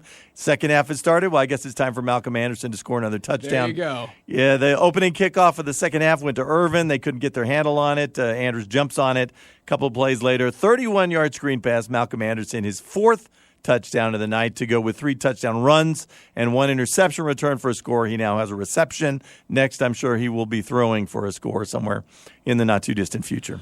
Also, score updates from the Sun Bowl in the third quarter. Jefferson has increased their lead to 38-13 over the Bowie Bears. And just before halftime, Chapin, looking like a stellar offense, just like the Riverside Rangers, up 55-10 over the Bel Air Highlanders right now just before halftime. Zach Ortega, 98-yard kickoff return.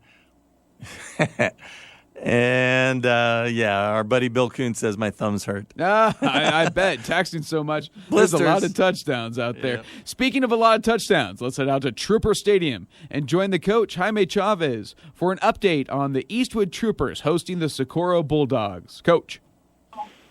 10 seconds left in the half, and the score it's Eastwood 56, Socorro 20.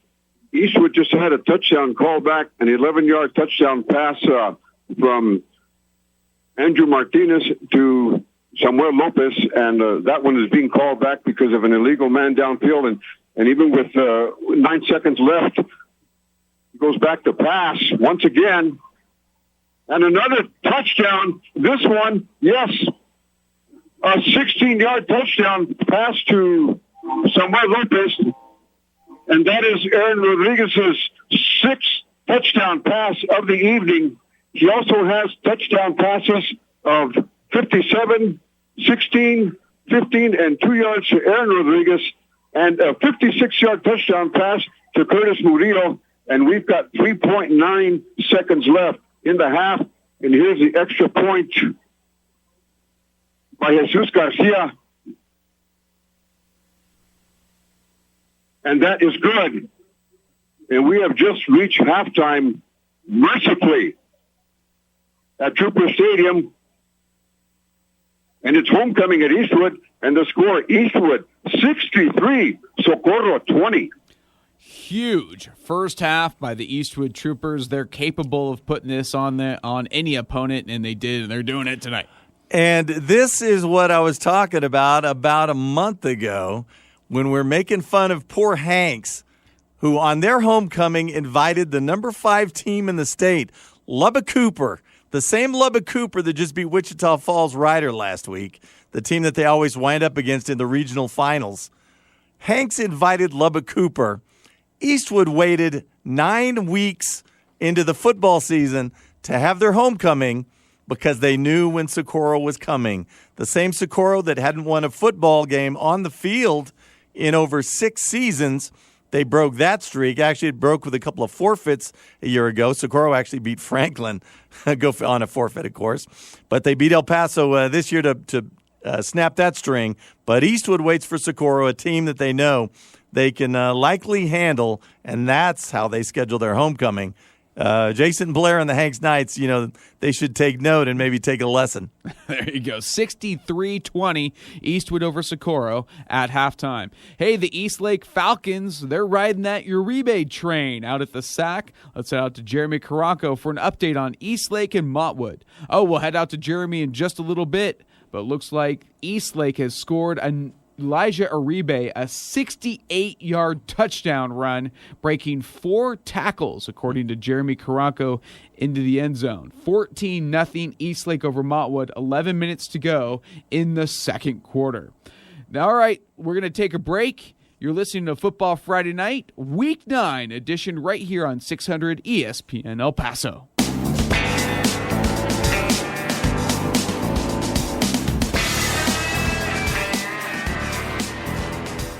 Welcome back to Football Friday Night, Week 9 edition here on 600 ESPN El Paso. Some exciting games, a lot of games going to halftime, but one game, the Uribe train that Eastlake's jumping on. Jeremy Caranco out at the SAC for an update on Eastlake and Montwood. Jeremy. In the second 8 minutes left to go in the second quarter is now Eastlake leading Montwood 14-0. Elijah Uribe opened the game up with a 27-yard touchdown. He'll follow it up even better. His longest career run on the ground, 68-yard touchdown run, one of the most impressive touchdown runs I've seen this season. He broke about 4 tackles, falling into the end zone with 3 Rams on him and going up for the score in 68 yards. And the extra point was good. 14-0 now. Elijah Uribe coming off tremendous performance last week, Texas 6A Player of the Week. He is now 133 yards tonight on 7 carries and 2 scores, leading the way for the Eastlake Falcons. Kevin Melendez trying to do what he can right now to get Montwood into the end zone. They have facing a 2nd down and 2 at the 32 of Eastlake here with 8 minutes left to go in the second quarter, guys. It's Eastlake leading 14-0 over Montwood. All right, Jeremy, thank you so much. Boy, Elijah Uribe, nearly unstoppable for the Eastlake Falcons, and doing it again tonight, up 14-0 over the Montwood Rams. Here's some score updates for you. Earlier on today at the SAC, Del Valle topped El Dorado 33-23. Tonight at halftime in our Cisco Movers Game of the Week, the Austin Panthers lead the El Paso Tigers 14-6. At halftime, what a big first half by the Chapin Huskies. They lead the Bel Air Highlanders at halftime 55-10. In the third quarter, Andress all over the Irvin Rockets 41-0. Last check, it was Canada Canutillo and Hanks, it was the L.J. Martin Show. For a halftime update on the Canutillo Eagles and Hanks Knights, let's go out to Adrian Broadus from Lowenberg Stadium. Adrian, what a night so far for L.J. Martin. That's exactly right, Bo. 5 minutes left here at halftime, and the Canutillo Eagles just all over the Hanks Knights, 47-3, and it's largely due to L.J. Martin. Now, coming into this one, he is out of the class of 2023, is being recruited by teams like Baylor, Kansas State, UNLV, UTEP, and UTSA, where he's all gotten offers to play Division I football in the future. But tonight, just a remarkable one. I have him at 15 carries for 320 rushing yards and 5 touchdowns. He just broke off a 95-yard rushing touchdown before the end of the half, where he shook off plenty of Hanks Knights defenders. But L.J. Martin, when you watch him in person, you just understand what a special running back he really is. Came into this game 15 touchdowns. He's now at 20 rushing touchdowns on the season so far. You look at some of the other big players tonight for Canutillo. I look at definitely Manny Jaquez, who he actually had a fumble recovery for this Canutillo Eagles team. You also even look earlier into the game where they got an interception with Isaiah Chavez. So this defense is stout, held the Hanks Knights just 3 points. On the Hanks Knights side, Marcus Porras as the quarterback position, he's made 2 big plays, a 50-yard pass to Dominic Casillas, also a 32-yard pass to Udalius Coleman. Those are the 2 shining points for the Hanks Knights offense, but not really able to get touchdowns out of their drives. That's been the biggest issue for them. Canutillo on the ground is all, it's all L.J. Martin right now, 375, and he has 320 of those rushing yards. We got 3 minutes to go here at the half. Canutillo all over Hanks, 47-3. Wow, thank you so much. What a huge night for the Canutillo Eagles. L.J. Martin in the first half, 320 yards unofficially, 5 touchdowns. We could be sniffing another Texas high school football Ford Bill Tough high school football player of the week. I don't know. Yeah, we don't want to get too excited. It's an overmatched Hanks team, the same team that gave up 300-plus yards to Javier De La Rosa from Isleta at the end of last season. He's not even with Isleta anymore, off the team, and they've expunged his records and everything. So, but this is something Martin could do, I think, every week. They manage him. They manage his minutes. They're trying not to wear him down. He's not carrying it. Like we said, the Uribe kid last week carried 45 times to beat Eastwood. They're not doing that with L.J. Martin. They're not pounding him down. They're not using him to pound down the defense. He gets it just enough to get a little taste. As we said, he's the top rusher in the city. And after tonight, boy, is he ever the top rusher in the city. And he'll have a shot at going over 2,000 yards a week from now when Canutillo finishes off their season. Well, maybe it's a couple of weeks when they finish with Horizon. But, yes, he's having a trip. It doesn't matter who's on the other side of the football. L.J. Martin is having one heck of a night. Absolutely. 320 yards so far in the first half, 5 touchdowns. Canutillo leads Hanks 47-3. Also at the half, Horizon leading Isleta 21-7. At halftime, Riverside all over Mountain View 49-0. And at the half, Eastwood putting up a ton of numbers, scored a touchdown just before halftime. They're up on Socorro 63-20. And when at last check, report from Jeremy Caranco, 14-0 Eastlake over Montwood. Also Jefferson all over Bowie, 45-13 that game in the third quarter. Also at halftime up in Las Cruces and all around the state of New Mexico, Oregon Mountain leading Carlsbad 13-7. Anthony over Compass Academy 34-6. At the half, Centennial over Hobbs 21-6. And at last check, the start of the third quarter, Fabens still leads San Elizario 15-0. Couple out-of-town scores, Bo. Midland Legacy, formerly known as the Midland Lee Rebels. They're still the Rebels. Now they're just Legacy. Looking to move to 7-1, 4-0 undefeated in District 2-6A. Up on their Midland brethren, 43-21. They lead Midland High. Other games out there tonight. Central Permian. By the way, I don't know if you saw this. San Angelo Central did have an opening district loss to Wolford Friendship. Well, that loss, we talked expunged. There's another one because the loss came with an illegal Friendship had an offensive lineman who got tossed out in the Amarillo game, their last game going into district. And then he came back and played the next week, and UIL just ruled on it over the last week, and they said, you're not supposed to let that guy play. And of course, Friendship said, yeah, but you guys didn't say anything about it.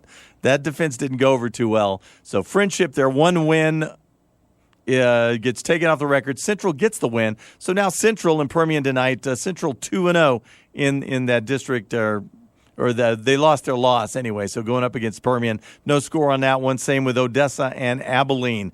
In Super 5A, Amarillo Tascosa, they are the beast, and they're likely to do something this season. They moved to 7-1 last night. They're looking to move to 8-1. 60-12, they lead Lubbock Monterey. Lubbock Monterey, traditionally a pretty good team. Tascosa all over them. Tascosa could make waves in that Super 5A district, and it wouldn't be the first time, especially of late. Lubbock Coronado all over Caprock, 49-7, as they look to move to 3-1 in the district, 4-4 overall. Lubbock Cooper off the win over Ryder a week ago, the huge win. Well, now they're picking on the little sister, Wichita Falls. 37-10, Lubbock Cooper looking to move to 7-1, 3-0 in that district. They're going to win that district. All they had to do was beat Ryder to accomplish that, and of course they did. And 7-1 on the season, 3-0 in the district. Wichita Falls, they're going to fall to 1-2. Give them props for staying close, 37-10, not bad. And in District 2-4A, a bit of surprise. I guess Lakeview heard me poor-mouthing them. Yeah. Fort Stockton, not as good as they were a year ago, the reigning district champs. Lakeview, maybe not as bad of a fourth place as I made them sound. Fourth quarter score, Fort Stockton, Lakeview at Fort Stockton, all tied up at 21. Fort Stockton looking to move to 7-1. Of course, it's the first district game for all of these clubs. Only 4 teams in the district, and all 4 are going to go to the playoffs. Fort Stockton and Lakeview, though, in a fun one, tied at 21. Absolutely. That out-of-town scoreboard brought to you by Longhorn Distributing, the only hot seat dealer in West Texas and southern New Mexico. Your source for cleaning equipment, service, and supplies. Longhorn Distributing, 5516 East Paisano Drive in El Paso. And remember, after our show, visit 600ESPNElPaso.com for recaps, photos by Prep 1, and final scores for Football Friday Night. Make sure to subscribe to Football Friday Night On Demand for the replay of each show. Football Friday Night On Demand is available wherever you get your podcasts. We're going to take a break. Coming up next, the second halves and our roundtable from all of our reporters. You're listening to Football Friday Night right here on 600 ESPN El Paso. Welcome back to Football Friday Night right here on 600 ESPN El Paso. I'm Beau Bagley alongside Paul MacKinnon and producer Angel Munoz. We've got some exciting action out at R.E. McKee Stadium. Let's join the Iceman, Brandon Cohn, for an update on El Paso High and Austin in our Cisco Movers Game of the Week. Brandon, take it away. 8:17 remaining here in the third quarter. Austin with a 21-6 lead over El Paso High. Folks, it's the Jaden Wilson show to start the second half. This kid just is amazing. Austin utilizing him on every single play of their first possession to start the second half. It culminates with a 15-yard touchdown run by Wilson at the 9:33 mark of the third quarter to put Austin up 21-6 over El Paso High. That's Wilson's third touchdown of the evening, 2 rushing, and of course he has that passing touchdown on the razzle-dazzle play in the first half. Then at the 9:24 mark of the third quarter, it's Jaden Wilson again contributing, this time on defense for Austin. Can this kid not do everything, for crying out loud, as he causes a fumble as wideout Christian Carrillo fumbles at El Paso High's 25, and Jaden Wilson causes the fumble, recovers it, and Austin is driving again. They are now down to the 10-yard line. 7:22 remaining here, third quarter, homecoming for Austin High School. They're up 21-6 over El Paso High. Iceman, thank you. Boy, it looked like the Austin Panthers could pull away in this one. We'll see if the El Paso High Tigers can keep it close. And Austin was trying to pull an Eastwood. Oh, El Paso High. Yeah, they've had some down years. Let's schedule our homecoming then. Yeah, the Tigers coming back to bite them a bit. Austin's still on top, but it's a struggle. Yeah, we'll see what happens here. In our Cisco Movers game of the week, 21-6 Austin over El Paso in the third quarter. Let's head out to Andrus Allen Sepkowitz Stadium and join J.D. Sursley for an update on Andrus hosting Irvin. J.D.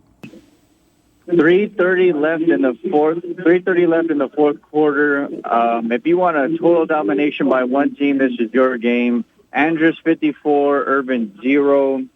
Malcolm Anderson with 135 yards on the ground, 3 touchdowns, and then also Elias Duncan with 3 touchdowns passing. 2 actually go to Malcolm Anderson also. So Malcolm Anderson just totally dominating this game with a 40-yard interception return also. Owen Bensley earlier with a blocked punt, picked up his own blocked punt, ran in for the touchdown. Everything going Andrus' way right now. 3 minutes left in the fourth quarter. Andrus 54, Irvin 0.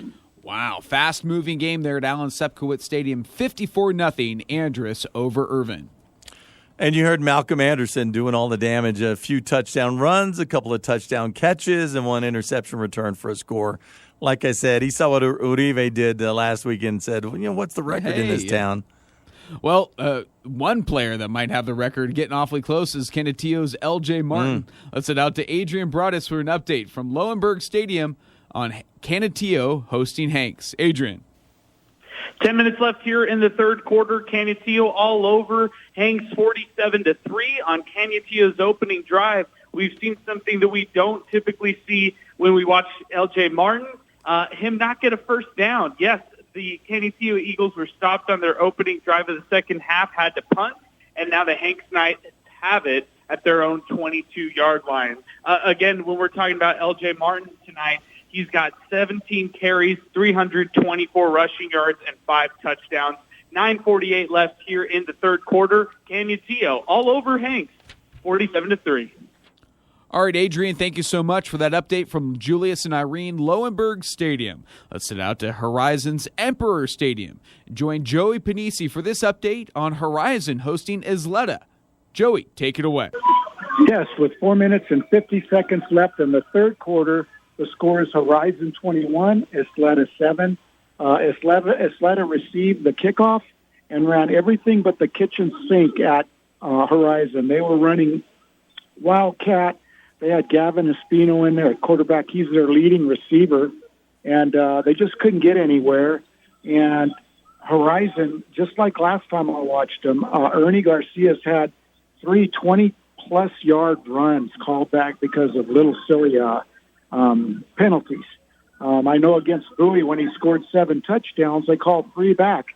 I was calling that game as well. So Horizon's got to get it together. Just a sidebar for Isleta, they're playing without the heart and soul of their defense. Their defensive captain, middle linebacker, Julian Contreras. He's a 5'11", 215-pound senior, leading a team with 66 tackles. He's not in the game tonight. I couldn't find out why, but he's not suited up. But there you have it. With 3:59 now and another incomplete pass by Isleta. Let me take that back. Horizon, a little hot action. Horizon returning it, an interception, all the way down to the 11-yard line. Intercepted by Aaron Sigala from Horizon. So with Horizon beginning on the 11-yard line with 3:43 left to go in the third quarter, it's Horizon 21, Isleta 7. And, Bo, this just in from the Sun Bowl in Araya Dauto. Dylan Navarro, a 22-yard reception for Jefferson. Sneaky good Jefferson, and they're even further out on the rival Bowie. 52-13, they now lead that one. And Navarro, another guy who just jumped out. We always talked about the skill guys, though. Arturo Rubio coming back. We said he had back-to-back 200-yard games. The 4-year starting quarterback, Nathan Alcala. He can run and he can throw, but Dylan Navarro has showed up as a threat through the air and has been there consistently. And that just, as again, we talk about another tip to the spear. Jefferson, an interesting team. They're cruising through Bowie tonight, and they finish up with Austin next week, and then the Andrus Eagles the week after that. And, boy, they're going to have really something to say about who the district champion or champions are in District 2-5A. It is nice to see this Jefferson team. Absolutely. The Jefferson Silver Fox is actually rolling, looking really, really good. 21 unanswered points there in the second half by Jeff over Bowie. 52-13, Jeff over Bowie in the fourth quarter. Let's head out to Alex Nicholas for an update. It's an all Riverside against Mountain View at Lobo Stadium. Let's join Alex Nicholas for an update. Alex. Under 2 minutes and running left here in the third quarter, and Riverside leading Mountain View 56-0. Mountain View finally put a nice drive together, their first series of the second half, a 10-play, 54-yard drive. But again, without Junior Saucedo, that offense just is not clicking. Next possession for Riverside, it would be a 49-yard touchdown run for Adrian Estrada. Estrada came into the game with 97 total tackles on the defensive side, 3 carries, 70 yards, and that 49-yard touchdown for Adrian Estrada. We are 1:25 left here in the third quarter, and Riverside leading Mountain View 56-0. All right, Alex, thank you so much for that update from Lobo Stadium. And that lightning-paced game out at Andrus. Yeah. Irvin Andrus, 54-7. That's a final. That's a final already? They running the clock. Maybe we were making fun of the Tom Work days. Remember when they used to run the clock? Maybe that's what Andrus is doing. Maybe. There you go. Maybe they just forgot a quarter. Whoops, where'd the third quarter go? Andrus over Irvin. That's a final 54-7. We'll have a final report from J.D. Sursley after the break. Hey, let's head out to Coach Jaime Chavez for an update on the Eastwood Troopers hosting the Socorro Bulldogs. I'm not sure if Eastwood scored a couple touchdowns during halftime, but they were up 63-20 at the half. Let's get an update from the coach. Coach, take it away. They're headed that way at the rate they're going. Both halftime, and it's homecoming at Trooper Stadium. Eastwood 63, Socorro 20. Quarterback Andrew Martinez of Eastwood, 6 touchdown passes in one half, 57, 16, 15, and 2 yards to Aaron Rodriguez. And he also has a 56-yard touchdown pass to Curtis Murillo, a 16-yard touchdown pass to Samuel Lopez just before the half. And Martinez, brilliant numbers. He's 12 of 15, 239 yards passing, 6 touchdowns, and no interceptions. He's got 24 touchdown passes on the season. Samuel Lopez, he's got the touchdown runs of 55 and 7 yards. He's got 6 carries, 70 yards rushing. And Aaron Rodriguez, 6 catches, 103 yards, 4 touchdown receptions. He's got 10 touchdown receptions on the season. The scoring for Socorro, Brian Leva, the quarterback, he threw a pair of touchdown passes to Isai Aguilar of 16 and 8 yards, and Isaiah Edgerton has an 11-yard touchdown run for the Bulldogs. Socorro is on a 4-game losing streak, and they had not scored since September 9th when they defeated the El Paso High Tigers. So halftime is winding down at Cooper Stadium. And homecoming activities, Eastwood 63, Socorro 20. All right. Jaime, thank you so much. 63-20. Wow, Eastwood right there over Socorro for that halftime break. They're at halftime while Irvin Andrus has already finished. 54-7, Andrus over Irvin. Guess they wanted to get out there. You know where they wanted to go? They wanted to go to the Union Draft House on Sunland Park. That's home to our post-game get-together, football season, and for all your sports watching, visit the Union Draft House. 3 locations in town, west at Cimarron Plaza, east on Tierra Este, and now open off Sunland Park near the mall. 100 beers on tap. Feast on the food and stay for the big game. Learn more on Facebook and Instagram at the Union Draft House. And save me a chair. And, this from our game of the week, Brandon Cohn out at R.E. McKee. The Austin Panthers finally starting to exert their will. It took longer with these El Paso Tigers than it did with those Burgess Mustangs a couple of weeks ago. 28-6 now. The quarterback Fernandez scores on an 18-yard reverse. Okay, Brandon Cohn's going to have to explain that one, how the quarterback, who maybe didn't line up as the quarterback, scores on a reverse. But, we'll hear that one after the break. But the news is Austin, 28-6. They lead El Paso High, doing their part to stay in that, what's currently, a 5-team first-place tie? As Holy of right smokes. now, as Burgess is sitting down on a bye week, 5 teams with just 1 loss, but it'll be a lot less because 2-1 El Paso taking on 2-1 Austin High. So we'll have an update with Iceman Brandon Cohn just after the break from our Cisco Movers Game of the Week. You're listening to Football Friday Night right here on 600 ESPN El Paso. Go back to Beau Bagley and Paul MacKinnon. Welcome back to Football Friday Night, Week 9, and we got a fun late game over at the SAC between Eastlake and Montwood. Let's join Jeremy Karanko for an update on this exciting game at the SAC. Jeremy, take it away.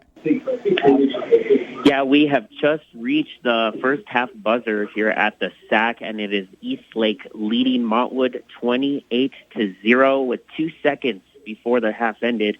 It was Sebastian Rendon hooking up with Adrian Lopez for a 1-yard touchdown pass to put Eastlake up 4 scores now. And before that, Elijah Uribe, he also scored on a 1-yard touchdown run. Hey, it's not just LJ Martin doing it tonight, guys. Uribe wants to put up some numbers. He's got 3 touchdowns. So it's both of them putting up a show tonight for us.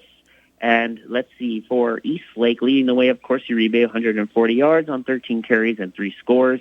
Rendon's having a nice night, 8 out of 12 for 117 yards and now a touchdown. Adrian Lopez, 43 yards through the air and a touchdown for Eastlake. For Montwood, it is Kevin Melendez, 3 out of 10 for 50 yards, and that's about it. He's hit Jeremiah Steve for a 30-yard pass, but they have punted the ball now 4 times and have turned the ball over twice.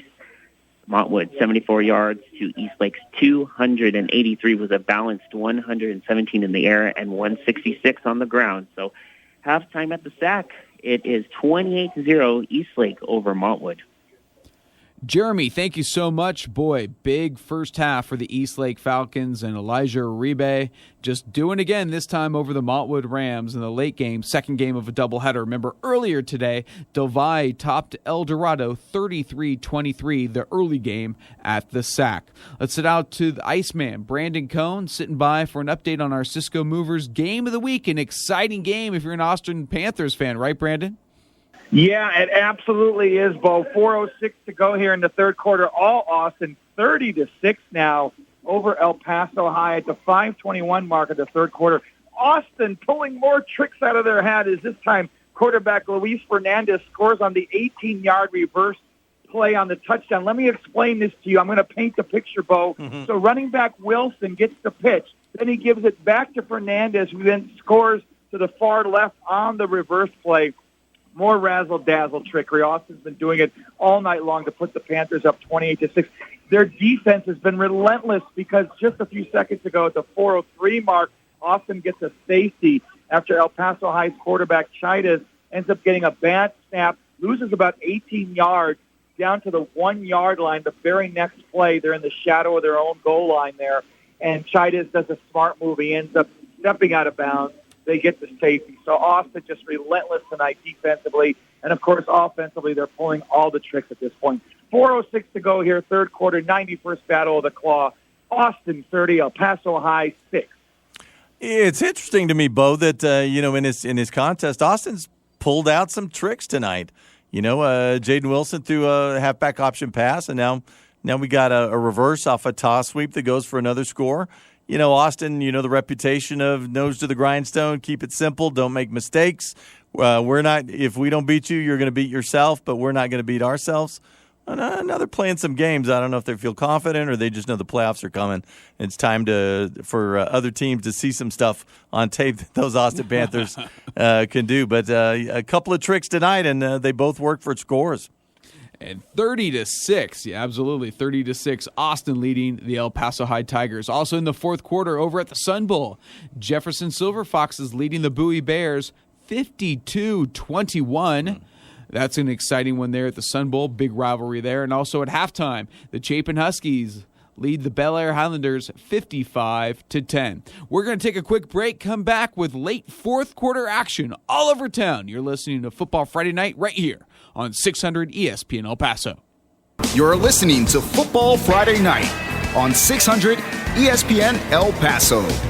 Let's go back to Beau Bagley and Paul MacKinnon. Welcome back to Football Friday Night, Week 9 edition, in an early game at the Sun Bowl, a 6 p.m. kickoff.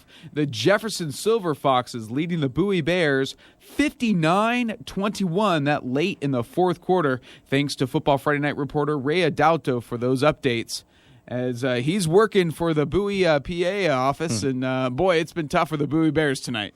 Yeah, Ray Adauto back in the Sun Bowl behind that microphone. That'd be nice to see. Welcome back. Old times.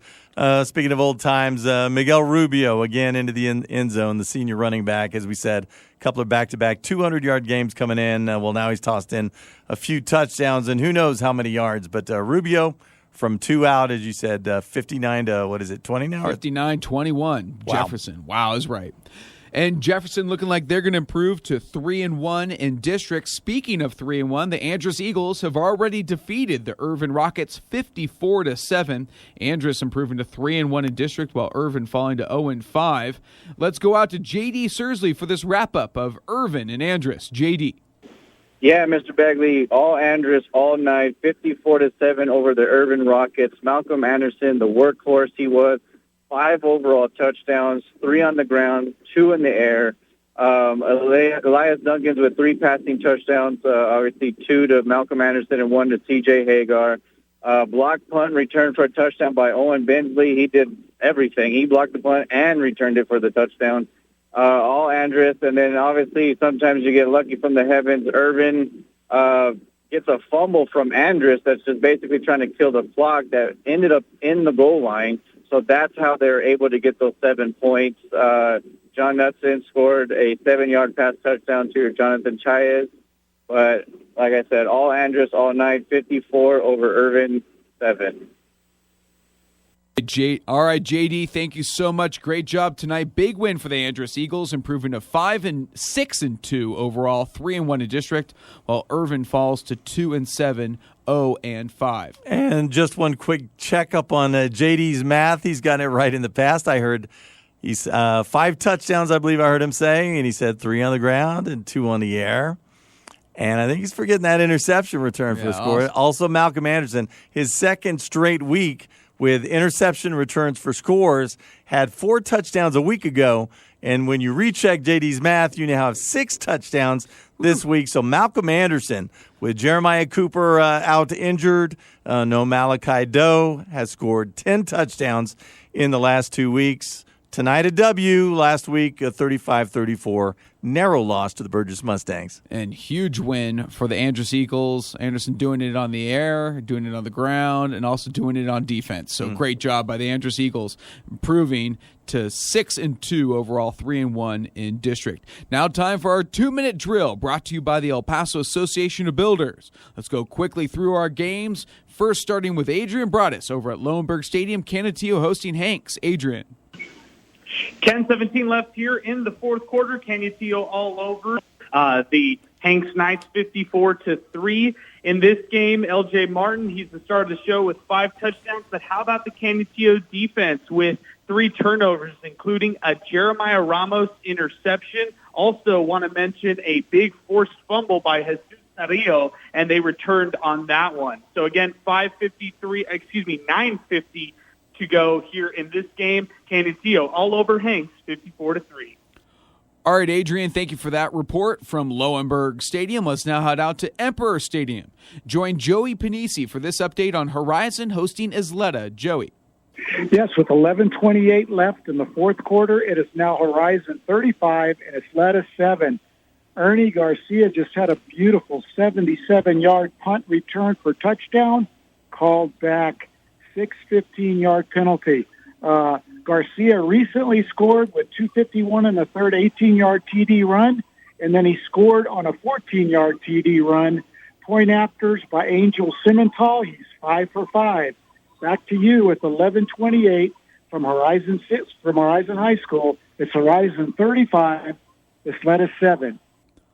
All right, Joey, thank you so much. A big lead there for the Horizon Scorpions over the Isleta Indians. Big district game there in the Far East El Paso. Speaking of Far East El Paso, let's head out to Mountain View, Lobo Stadium. Lobo's hosting the Riverside Rangers. Get an update from Alex Nicholas. Alex, take it away. 5:57 left in our ball game, and Riverside has hung 70 on Mountain View as they lead Mountain View 70-0. The last 2 scoring plays, all done by Angel Munoz. Munoz with a 42-yard scramble. That's one you got to watch on the highlights tonight. And then this last touchdown was a 29-yard touchdown pass to Diego Cardenas at the 5:57 mark is where we're at. 5:57 left in the ball game. Riverside all over Mountain View, 70-0. Woo! 70 points once again for the Riverside Rangers. That's not the first time they've done it. I think that's the third time they've done it this year. And we should ask them if they had a running clock. Absolutely. Kneel down, please. Speaking of 70, the Eastwood Troopers are knocking on the door, scoring 70 over the Socorro Bulldogs. Let's head out to Coach Jaime Chavez for an update on the Troopers and the Bulldogs. 7:35 left in the third quarter. It is Eastwood 63, Socorro 20. Andrew Martinez, the quarterback, 6 touchdown passes, 4 of those to Aaron Rodriguez, and Martinez got 24 touchdown passes on the season. He's 13 of 16, 251 yards passing, 6 touchdowns, no interceptions. 7:10 left in the third quarter at Cooper Stadium. Eastwood, they've got the ball on the 1-yard line. It's Eastwood 63, Socorro 20. All right, Coach, thank you so much. 63-20, Eastwood still up big over the Socorro Bulldogs. Last check, it was sorry, Paul, go ahead. No, I was just going to say, looking at the standings, Eastwood with a big lead. Look at them move to 2-3 in District 1-6A. Montwood on their way to drop into 1-4. Coronado, of course, fell to 1-4 last night. Socorro winless in the district. America's dropped to 3-2 with their loss. Eastlake looking to move to 4-1, which will put them in a tie. Second place tie in that district with Pebble Hills, 1 game back of the Franklin Cougars. So just illustrating that America's at 3-2, currently sitting 4th place in the district, and Eastwood just a game back at 2-3. So likely, you don't want to give Franklin a win over America's next week. That could change things. But America's without their top running back, Caesar Drennan. They're going to have their hands full. Eastwood America's likely looks like the playoff elimination game at the end of the season. Eastwood doing their part tonight with, as you just heard from Jaime Chavez, a huge lead over winless in the district, 1 win on the season, Socorro. Absolutely. And once again, Eastlake leading Montwood at halftime 28-0. So Eastlake looking to improve to 4-1 there. And also last night in District 1-6A, Pebble Hills topped Americas 57-20, and Franklin topped Coronado 48-0. Let's head out to our Cisco Movers Game of the Week. Get an update from the Iceman, Brandon Cohn, on El Paso High and Austin. Brandon. 45 seconds left here in the third quarter. All Austin, 30-6 over El Paso High. Austin just attempted a 37-yard field goal, but it was blocked. Jaden Wilson, story of the night, 30 carries, 228 yards, including 3 touchdowns, 2 rushing, 1 passing. We have 40 seconds left in the third quarter of our Cisco Movers Game of the Week. Austin 30, El Paso High 6. Our Brandon, thank you so much. Also, it's a final. J.D. Sursley on the call. Andrus topped Irvin 54-7. Earlier today, Del Valle topped El Dorado 33-23. And at last check at the Sun Bowl, Jefferson Silver Foxes leading the Bowie Bears 59-21. Yeah, and that one's just gone final. Our Ray Adalto tells us 59-21 the final score, Jeff. Still with just 1 win in 1 loss in that district, Austin and Andrus still left to play. Should be fun. Absolutely. Final 59-21. Jeff over Bowie. Jefferson improves to 6-2 overall. Great job out there by Tony Martinez at Jefferson High School. But more importantly, 3-1 in district. While Bowie falls to 1-8, 1-4 in district. Next week, going to be a fun one out here. Let's see. The Jefferson Silver Foxes. What they're going to host the Austin Panthers. That could vie for our game of the week right there. That should be a fun one as Austin leads big over El Paso High 30-6. We're going to take a break here on Football Friday Night. Join the roundup, the late fourth quarter action. You're listening to Football Friday Night on 600 ESPN El Paso. Welcome back to Football Friday Night right here on 600 ESPN El Paso. A fun one that I want to talk about a little bit. Mauricio Gutierrez, the original Jefferson High School quarterback. This is via Twitter. From 1949, Mauricio Gutierrez is taking in the action at the Sun Bowl, watching his Silver Foxes defeat the Bowie Bears 59-21. That's kind of content we're here for. We love the fact that players like this, former players, alumni from Jefferson, Bowie, El Paso High, Austin, always seem to come back and enjoy the games. And it's great to see him at the Sun Bowl enjoying a Silver Fox victory tonight. And a smart dude as well. He knows, hey, my Jefferson, they're the goods this year. This is going to be a fun to watch. I know anytime rarely I go somewhere, but, like tonight, my Red Sox, I wouldn't go watch this Houston game. Yeah. But when I know they got a shot, man, I want to go see those guys. Absolutely. And Jefferson topping Bowie tonight, 59-21. Jefferson proving is 6-2 overall, 3-1 in district. And more importantly, and it looks like in our Cisco Movers game of the week, that Austin is going to defeat El Paso. We'll head out to Brandon Cone in just a moment. But next week, Jefferson will host the Austin Panthers, and that's going to be an exciting one. You'd like to think that the way Austin's playing, maybe Austin might be a little bit tougher here, but Jefferson tonight, 59 points, a steady improvement for the Silver Foxes this season. And I think that's the most exciting part. We have two teams that are at the tops of their games. Jeff playing well. As you said, I don't know if there's a better team in the district right now than Austin. They had a down period. I think they had Goddard in and looked bad against them. A couple of games. Was it Chapin that surprised them? And you're like, what's happened to these guys? But, boy, they've gotten it back together. And again, good coaching. Eric Pichardo, though, stands out as a good coach. There's a few of them. I like the job that Frankie Martinez at El Dorado has done. Those guys, for about a month, had fallen and looked like they couldn't get up. And all of a sudden they turned things around, a few straight wins. That was interrupted, but they looked pretty good tonight in a loss. But, I mean, the teams that overcome adversity, and I think Austin did that, and, man, it looks like they're stronger on the other side and even comfortable tonight, as we said, breaking out the tricks against El Paso High, a couple of gimmick plays, shtick plays, as our Brandon Cohn likes to call them, for scores. Austin's playing their best. I think Jeff is as well after stubbing their toe in a close loss versus Burgess to open the district season. Very much so. So once again, Jefferson topping Bowie tonight, 59-21, that game at the Sun Bowl. Let's head out to our Cisco Movers game of the week and join Brandon Cohn for an update on El Paso High and Austin. Brandon. 9:33 left here in this contest. All Austin 30-6 over El Paso High. Again, it's been the Jaden Wilson show for the Panthers. He's had a stunning night, 30 carries, over 200 yards on the ground, and 3 touchdowns, including a passing touchdown on a shtick play in the first half. Worth noting that El Paso High finally getting something going late as their quarterback, Jerry Chidas, quietly having a good evening, 18 attempts, 18 out of 30 for 186 yards. He just had a nice 30-yard scamper to get the Tigers down to the 5-yard line. But a little too late, perhaps, at this point for El Paso High. We have 9:33 left in this contest. 91st battle for the Claw, and it's all Austin 30-6 over El Paso High. Iceman, thank you so much. 30-6, Austin leading El Paso High. So sure looks like that we're going to have that showdown of 3-1 teams next week. Austin High Panthers at the Jefferson Silver Foxes at Silver Fox Stadium. Both teams would be 3-1 in district. Should be a fun one there. Let's head out to another fun one if you're an Eastlake Trooper, a Eastlake Falcons fan. Eastlake taking on Montwood at the SAC.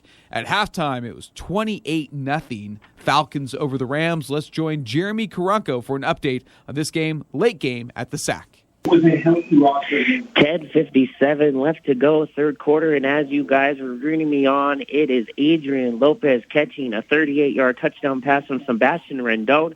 Right now, the Falcons on a 2-point attempt. Rendon on his left side, throwing to the end zone incomplete. So a missed extra point there. I'm not sure what happened for Eastlake there, but 34-0 Eastlake leading Montwood 10:57 third quarter. As I mentioned, a 38-yard touchdown pass catch from Adrian Lopez, Sebastian Rendon, both of them hooking up there.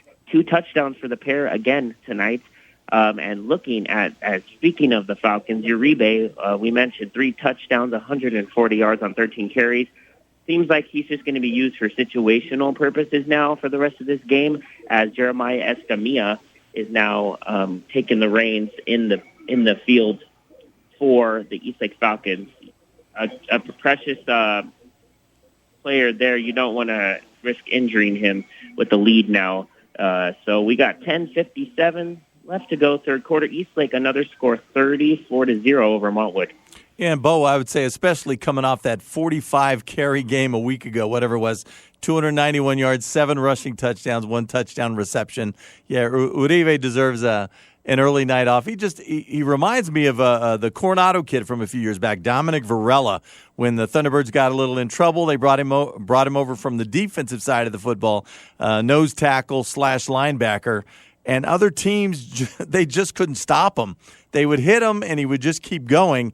And that's kind of who Elijah Uribe is as well. A little more nifty than Varela. He can make moves and has a couple of spin moves in the open field, so he's hard to square up. But once you hit him, he's going to carry you another 3 or 4 yards. And, you gang tackle, everybody runs to the ball early in that first quarter, and maybe you can slow these guys down. But second quarter, third quarter, especially fourth quarter, nobody wants to run to that football and try and make that tackle anymore. He and that Eastlake offense just wear you down. That's why I said it's important. You got to jump on these guys early.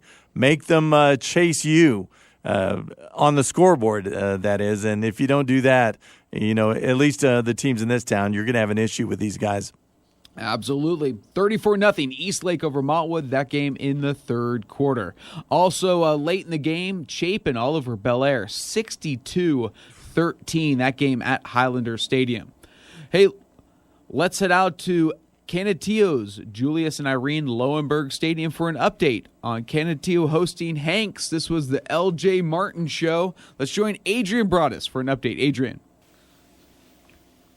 With 2:26 left here in the game, the Canutillo Eagles trying to run out the clock against the Hanks Knights.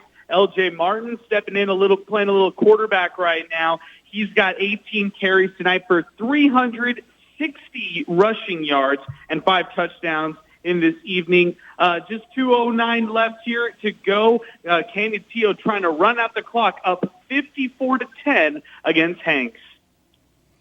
Adrian, thank you so much. Boy, L.J. Martin Show. And remember, he had 320 yards at halftime, so just 40 yards in the second half. You could tell they put the brakes on them. I'm surprised he's still even in the game at this point, playing quarterback, though. Yeah, the mark for the season anyway, remember, it was Ernie Garcia week 2, 429. I'm sure that's wrong. But, the only 400-yard rusher this year, Garcia did that week 2 against Bowie, so...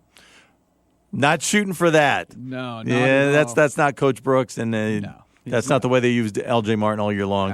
Absolutely, he could be well over 2,000 yards this season if that's what they were looking to do. They have bigger goals than those. Absolutely. Speaking of bigger goals, the Horizon Scorpions looking to improve to 2-0 in district. Let's head out to Joey Panisi for an update on Isleta and Horizon. Joey.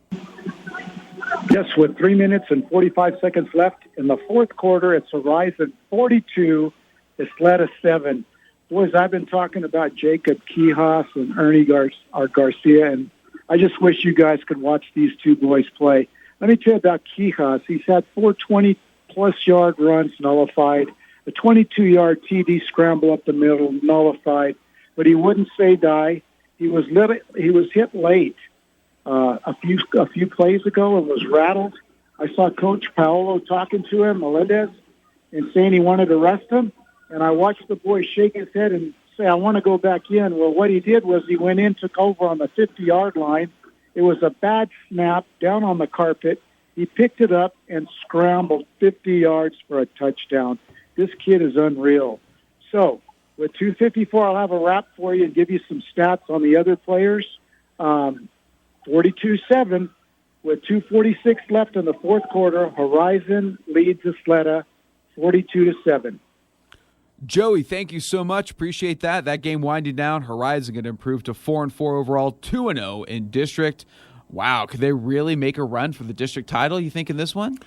If they keep that O for another couple of weeks, never know. They're definitely making a run. Let's head out to Riverside and Mountain View. This game has been all Riverside in 4A, as we expected, but boy, did the Riverside Rangers playing well. Let's join Alex Nicholas for an update. Alex.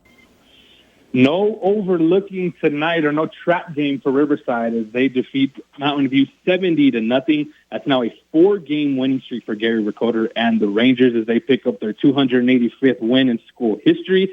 During this 4-game winning streak, they have averaged 66 points per game. Bo mentioned that 70-point game they put up on Alpine just a few weeks ago. Just looking at a couple of the numbers comparing here, 536 total yards for the Riverside Rangers, 120 for Mountain View after they had just 2 first downs and 2 total yards in that opening half. Riverside finishing with 22 first downs, 10 first downs for the Mountain View Lobos. Angel Munoz, the star quarterback, Angel Speedy Munoz, lived up to that name tonight. 7 of 13, passing 187 yards, 4 touchdowns through the air, 142 rushing yards. That puts him now at 33 total touchdowns for the season if you combine his rushing and passing totals. Jose Guardado, 8 carries, 85 yards, 4 touchdowns, all done in the first half. No Guardado in the second half. Obviously, Coach Recorder trying to save his talent is back for some important games coming up, which would be next week against Clint as Riverside improves to 8-1 overall, 3-0 in district, and they defeat Mountain View tonight 70-0. All right, Alex, thank you so much. Great job tonight, boys. 70 points for the Riverside Rangers. Alex, we'll see you at our post-game get-together spot. That's the Union Draft House on Sunland Park. This football season, for all your sports watching, visit the Union Draft House. 3 locations in town, west at Cimarron Plaza, east on Tierra Este, and now open off Sunland Park near Sunland Park Mall. What a game for the Riverside Rangers, improving to 7-0. Or I should say 8-1, 3-0 in district, and looking every bit the part of district champs. And getting better all the time. This is not the same Riverside team from the first month. You know, they're winning games against a poor schedule. And, yeah, okay, Riverside, good for them. You know, maybe they have a shot at 1-4A this year. Well, they look like the big dogs now. They've put it into an extra gear over the last 4 or 5 weeks. Interesting, Guardado gets a little short shift, just 8 carries on the night once the game's in hand. Pull him out of the contest. Remember, it was either week 4 or week 5 they sat him down completely, so maybe some nagging injuries that may still be nipping at his heels in a sense. So maybe they're just nursing this kid along. Use him when they need him. And, you know, that need doesn't last very long for these Riverside Rangers recently. And then they can sit him down for the rest of the night and maybe let him heal up for the next week coming and for the playoffs that are definitely in Riverside's future.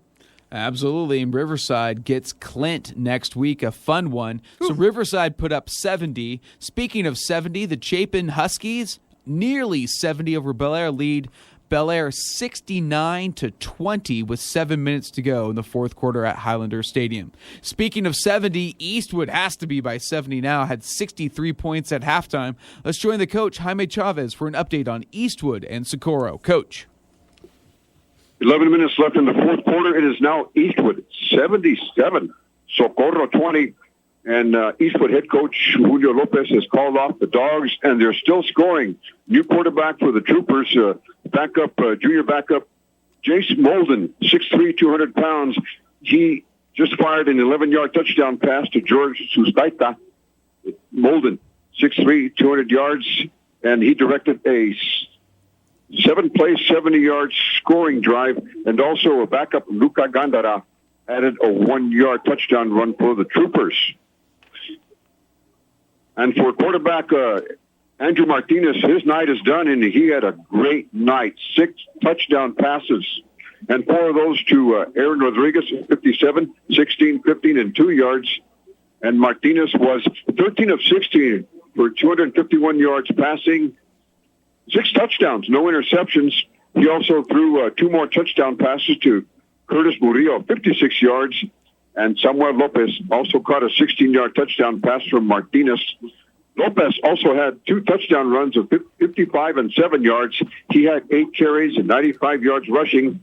Andrew Flores, the Eastwood linebacker, a 41-yard fumble return for a touchdown. And Martinez, 24 passing touchdowns on the season. The scoring for Socorro, Brian Leva, 2 touchdown passes to Isai Aguilar of 16 and 8 yards, and also Isaiah Edgerton had an 11-yard touchdown run for the Bulldogs in the second quarter. So we've still got plenty of time with 10:03 left in the fourth quarter at Trooper Stadium. It's all Eastwood, and it's homecoming for Eastwood. Eastwood 77, so 20.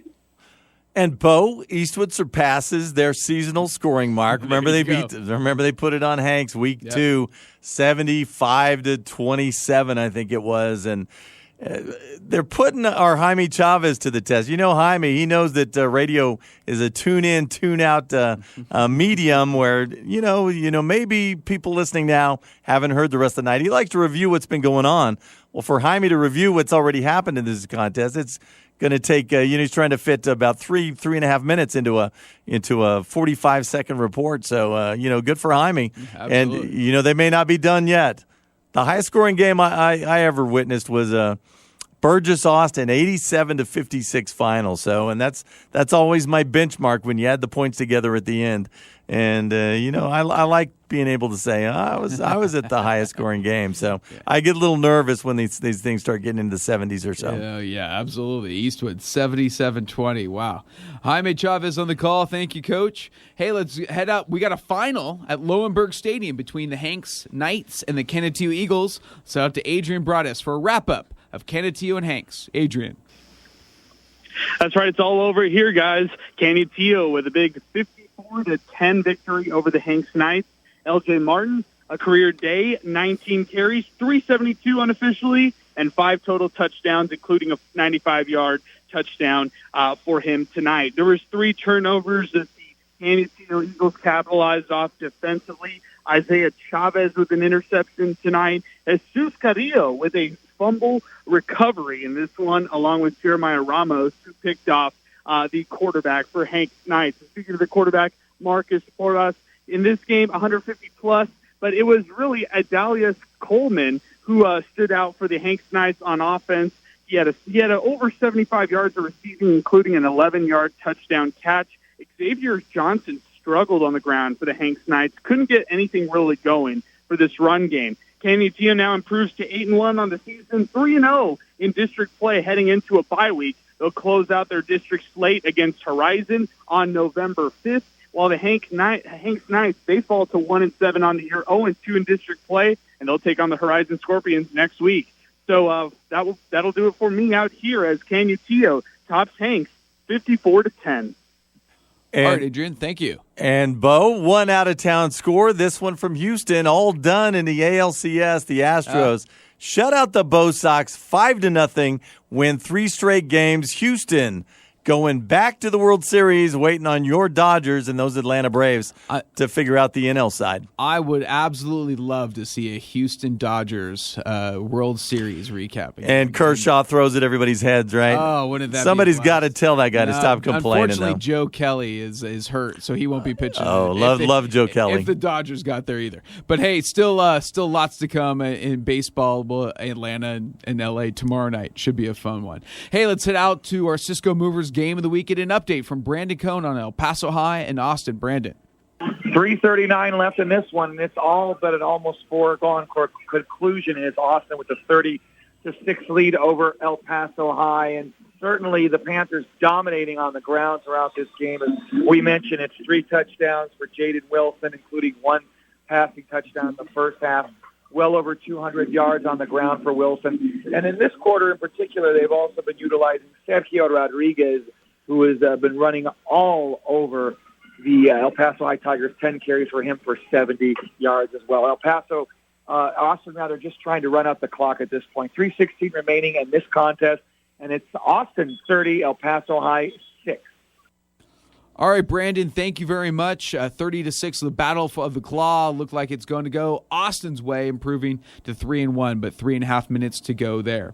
Hey, let's join Joey Panisi. Looks like we're wrapping up Isleta and Horizon. That should be winding down. Let's go to Joey for an update on Isleta and Horizon. Joey. Yes, final score from Horizon Stadium, Horizon 42. Isleta 7, as if the score wasn't bad enough. The details of the statistics are even worse. Let's look at total offense. Horizon, 358 yards rushing, 209 yards passing, 567 yards total offense. Isleta, 91 yards passing, 52 yards rushing for a total of 143 total yards on offense. It was the Jacob Quijas, Ernie Garcia show from Horizon. Jacob was 9 for 14 for 209 yards.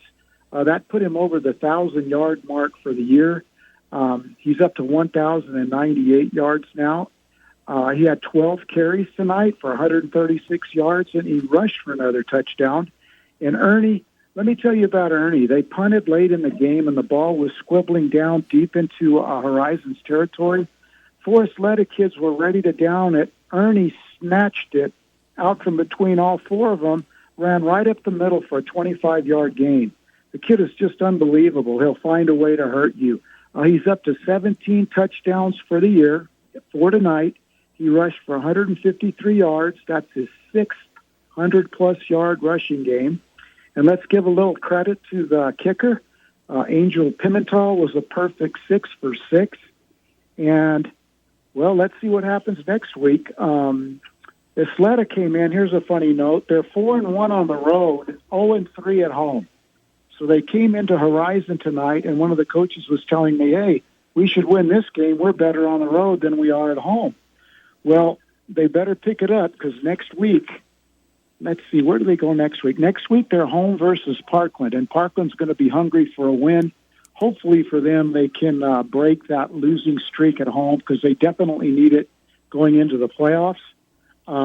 Horizon now evens its record to 4-4. They're 2-0 in district, and next week they head to Hanks to take on the Hanks Knights. Should they beat them, it'll set up the big showdown, last game of the year versus Canutillo. So, sending it back to you guys from Horizon Stadium. Final score, the Horizon Scorpions 42, the Isleta Indians 7. All right, Joey, thank you so much. 42-7, Horizon over Isleta. Horizon 2-0 in district. Wow, they improved to 4-4 overall. Big win for the Scorpions. Joey, we'll see you at our post-game spot, Union Draft House on Sunland Park. Boy, what an exciting night for the Horizon Scorpions, but an exciting night if you're a fan of blowouts tonight. Blowouts all over the city, and we have another one at the SAC, the late game of a doubleheader between Eastlake and Montwood. Let's head out to Jeremy Caranco for an update on the Rams and the Falcons. Jeremy. Yeah, 5:23 left to go in the fourth quarter. It is now Eastlake 47 and Montwood 0. Guys, if we talk about nights we remember, Paul has his nights. I'm fairly new into this is my third year here, and I think I'm going to remember this one, especially when it's my third straight shutout game. But we'll take it, I guess. Eastlake, I get to see a very, very, very good balanced team. Eastlake. Anthony, this turned from the Elijah Rebay show, guys, to the Sebastian Rendon and Adrian Lopez show. 3 touchdowns for the pair tonight, a 20-yard touchdown, a 38-yard touchdown, and a 1-yard touchdown. The 20-yarder came about a minute ago. And Anthony Moreno, he gets in a 1-yard score. Total yards, 378 for Eastlake to just 81 for Montwood. Montwood, without their stars, really, really hurting offensively. And 3 straight turnovers now for the Rams. So 5-12, third quarter, Eastlake 47 and Montwood 0. Wow, another one. I'm talking about blowouts, 47-0 Eastlake over Montwood right now. And we have a final from Highlander Stadium. The Chapin Huskies top the Bel Air Highlanders 69-27. So a big win. We're talking 70 points all over the board. It's either, wow, these offenses are great, or where's the defense? Where's everything? What's going on here? So what a game all over. Speaking of 70, last check it was Eastwood with 77 points tonight over the Socorro Bulldogs. Let's head out to Coach Jaime Chavez for an update from Trooper Stadium. Coach. Oh, how about the 80s? 5:53 left in the fourth quarter. It is now Eastwood 84. And Socorro 20. Robert McIntyre, another backup for Eastwood, just had a 38-yard touchdown run. Andrew Martinez, the starting quarterback, in 3.5 quarters of play tonight. 6 of those, 6 touchdown passes, and 4 of those to Aaron Rodriguez. Rodriguez tonight, 6 receptions, 103 yards, and 4 touchdowns. Martinez, 13 of 16, 251 yards, 6 TDs, and no interceptions. Samuel Lopez, he caught a 16-yard touchdown pass from Martinez, and he had touchdown runs of 55 and 7 yards. Lopez, 8 carries tonight, 95 yards rushing. And we've got 5:49 left on the clock in the fourth quarter. And once again, Eastwood has moved into Socorro territory. And with 5:49 left In the fourth quarter, Eastwood 84, Socorro 20. Coach, thank you so much. Great job there. 84-20. Yeah, wow. I don't. What was that scoring record? The game you were at again? 87-56. Okay, so put in the freshman team. Total points. That's okay. what we're going with. So, yeah, 87 looks like it might be about to go. Oh, my gosh. I think we probably enjoyed the 80s better than Socorro is tonight. Yeah, you know what? absolutely. The Terminator flicks, I think Aliens was in the 80s. There you go. Yeah, anything with malls. You can go to the mall. Speaking of the mall, Union Draft House at Sunland Park Mall. That's a great 80s spot. And a lot of fun to go talk about all the high-scoring games you want with all your Football Friday Night reporters. Should be a lot of fun. Hey, let's head out to our Cisco Movers Game of the Week. Get an update from El Paso High and Austin as that game is winding down at R.E. McKee Stadium. Brandon, take it away. It's a final. The 91st Battle for the Claw is in the books as Austin is victorious 30-6 over El Paso High. The Panthers moved to 5-3 on the season, 3-1 in District 2-5A Division 2. Next, they will have an epic showdown at Jefferson on the 29th of October. That should be a darn good game. Next Friday night, their star running back, Jaden Wilson, 30 carries, 228 yards, 3 touchdowns, including 2 rushing and 1 passing TD. Also, their running back, Sergio Rodriguez, good night for him, 10 carries, 69 yards, key contributor on defense as well for Rodriguez. Wideout Sebastian Morales, a touchdown reception, and quarterback Luis Fernandez did score a touchdown, and the defense did register a safety. El Paso High, with the defeat, they moved to 3-5, 2-2 in District 2-5A Division 2. Quarterback Jerry Chidas, 18 of 30, 186 yards, 1 touchdown, an interception, a couple fumbles. Wideout Christian Carrillo, 5 receptions, 82 yards. Wideout George Ariola, 3 receptions, 48 yards. And running back Pedro Chavez, 25 yards, touchdown reception. A stellar defensive performance as well for the Panthers as they pressured Chidas all night long. It's a final from historic R.E. McKee Stadium on the campus of Austin High School. The Panthers win this one 30-6 over El Paso High. All right, Brandon, thank you so much. Big win for the Austin Panthers in the Battle of the Claw, which started in 1960, but that rivalry started in 1920 or 1930. What a game. 5th oldest rivalry in the state of Texas, and tonight it belongs to Austin. 30-6. I'm trying to think and do the math in my head. That is 1920. And I'm trying to do everything. What math are you doing over there? I'm trying to see what's long. Who has more, Eastwood's amount of points or the length of this rivalry? But I can tell you who's going to have the longer by the time the night's done. Once again, finals from around the area. Jefferson over Bowie, 59-21. Centennial up in the Land of Enchantment, their 4th district title. They top Hobbs, 35-18. Chapin all over Bel Air, 69-27. Earlier today, Divide topped El Dorado, 33-23. Andrus all over Irvin. It's a final, 54-7. Canutillo topped Hanks 54-10. Horizon all over Isleta 42-7. And Riverside topping Mountain View 70-7. A couple other games still at action. We'll have those finals from Coach Jaime Chavez and from Jeremy Caraco at the SAC. You're listening to Football Friday Night. We'll take a break and have a wrap-up next on 600 ESPN El Paso.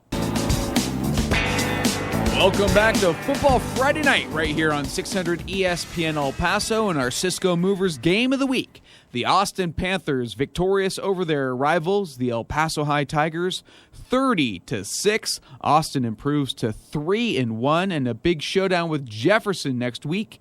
Jefferson also 3-1 after a 59-21 win over the Bowie Bears. So Jefferson 6-2 overall. Austin 5-3. Should be a great game next week at Silver Fox Stadium. In other action, the Andrus Eagles topping the Irvin Rockets 54-7. Chapin all over Bel Air 69-27. Delvi topping El Dorado 33-23. Canutillo all over Hanks 54-10. Horizon topping Isleta 42-7. Horizon now 2-0 in district. The Riverside Rangers down in 4A topping Mountain View 70-0. Whoa. Also in 4A, the Fabens Wildcats, a big win over Sanelli. It's a final. Fabens defeating Sanelli 29-14. Elsewhere, Socorro and Eastwood and Eastlake and Montwood all still in action. Let's head out to the coach. Oh, actually, let's go out to Paul MacKinnon right now for our Longhorn Distributing out-of-town scoreboard. Paul. Ooh, thanks. You caught me reading. But, out-of-town scoreboard. Midland Legacy takes care of a little sister. Midland, 43-21 final. They moved to 4-0 in the district season. 7-1 overall. Permian, 21-7 over San Angelo Central. Permian moves to 7-2, 4-1 in the district. Central does not. 4-4 they are. To 5A, Amarillo Tascosa, the beast of that district, 60-12 all over Monterey. They moved to 5-1. And remain undefeated. 8-1. Excuse me, I can't read my own writing. 5-0 in that district. Elsewhere, Lubbock Coronado all over Caprock, 49-14 as they even their record 4-4, 3-1 on the district season. Lubbock Cooper, 37-10, last score we had over Wichita Falls. They're going to hold on and stay undefeated, 7-1 on the season. Of course, the big win over Ryder a week ago. Cooper riding the high wave. Speaking of Ryder, 28-7 over Plainview. That was a halftime score. I'm sure that held up. This one in the books. Abilene Wiley, bit of an upset, 16-13. They beat Canyon Randall. Canyon Randall falls to 5-3. Their first loss in the district, 2-1. Wiley gets their first win, 3-5, 1-2 with that victory. Big Spring over Andrews. A bit of an upset, but really the way Andrews is playing this year and the way Big Spring is playing, maybe not such a surprise. 48-17 that final. Big Spring moves to 5-2. Andrews 2-6 on the year. That is the district opener for both teams. In fact, the whole district, because a real thriller among last year's best team and last year's worst team, Fort Stockton and Lakeview. Told you that one was tied at 21. Ends up 35-22. Fort Stockton holds on, trying for a second straight district title. They moved to 7-1 on the season. Lakeview falls to 2-6, of course, 1-0 and 0-1. And Beau Bagley, that is your out-of-town scoreboard.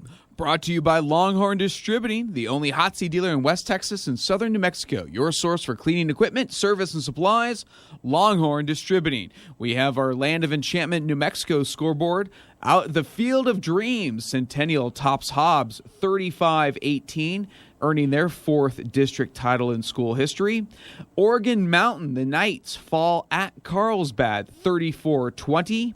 Deming tops Chaparral 50-0. And Anthony topping the Compass Academy Cougars out of Odessa 63-6. Anthony improving to 5-4 overall, 2-1 in district. Way to go, Anthony Wildcats.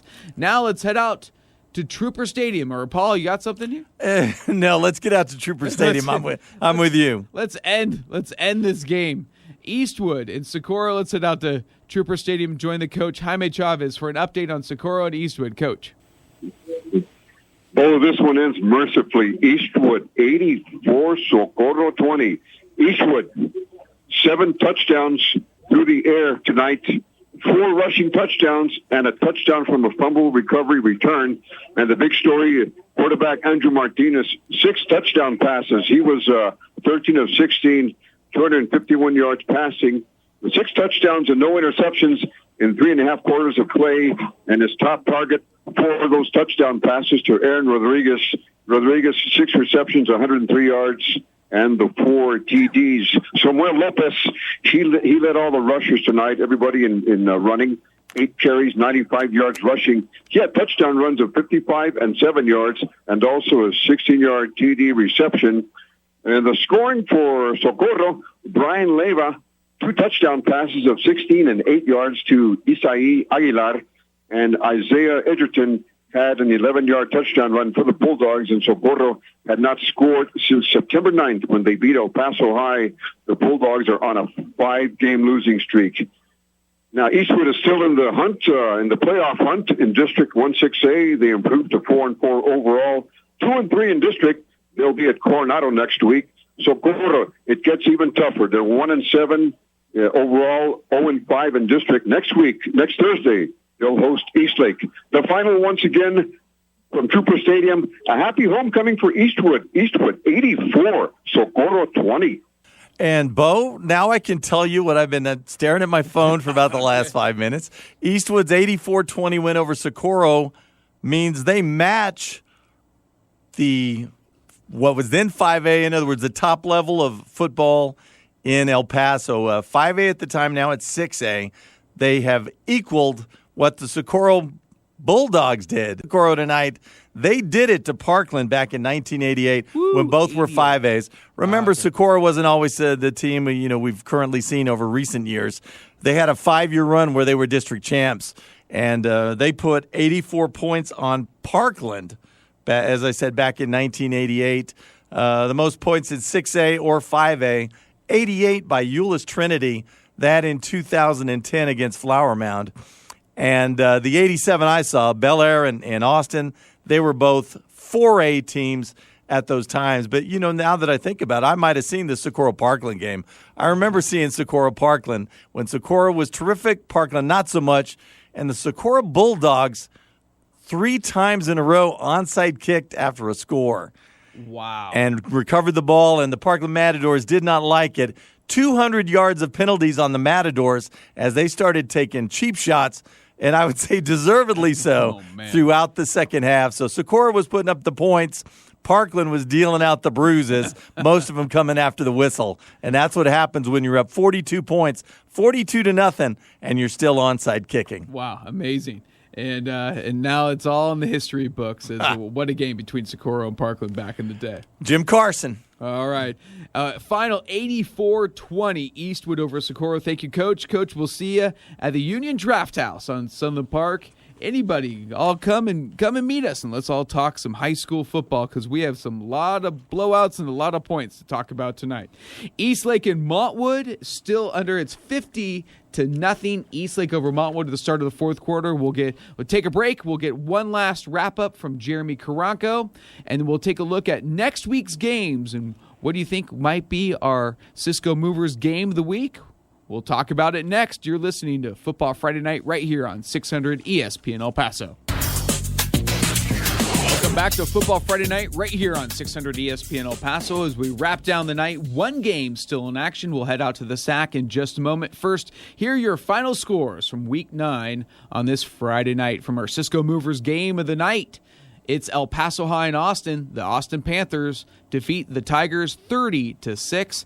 Elsewhere in that district, Andress tops Irvin 54-7, and the Jefferson Silver Foxes top the Bowie Bears 59-21, setting up an exciting showdown between 3-1 teams, Jefferson and Andress, next week. Or I should say, no, Jefferson and Austin next week. Right. Both teams 3-1 in district. Elsewhere, Del Valle topped El Dorado 33-23. Chapin topping Bel Air 69-27.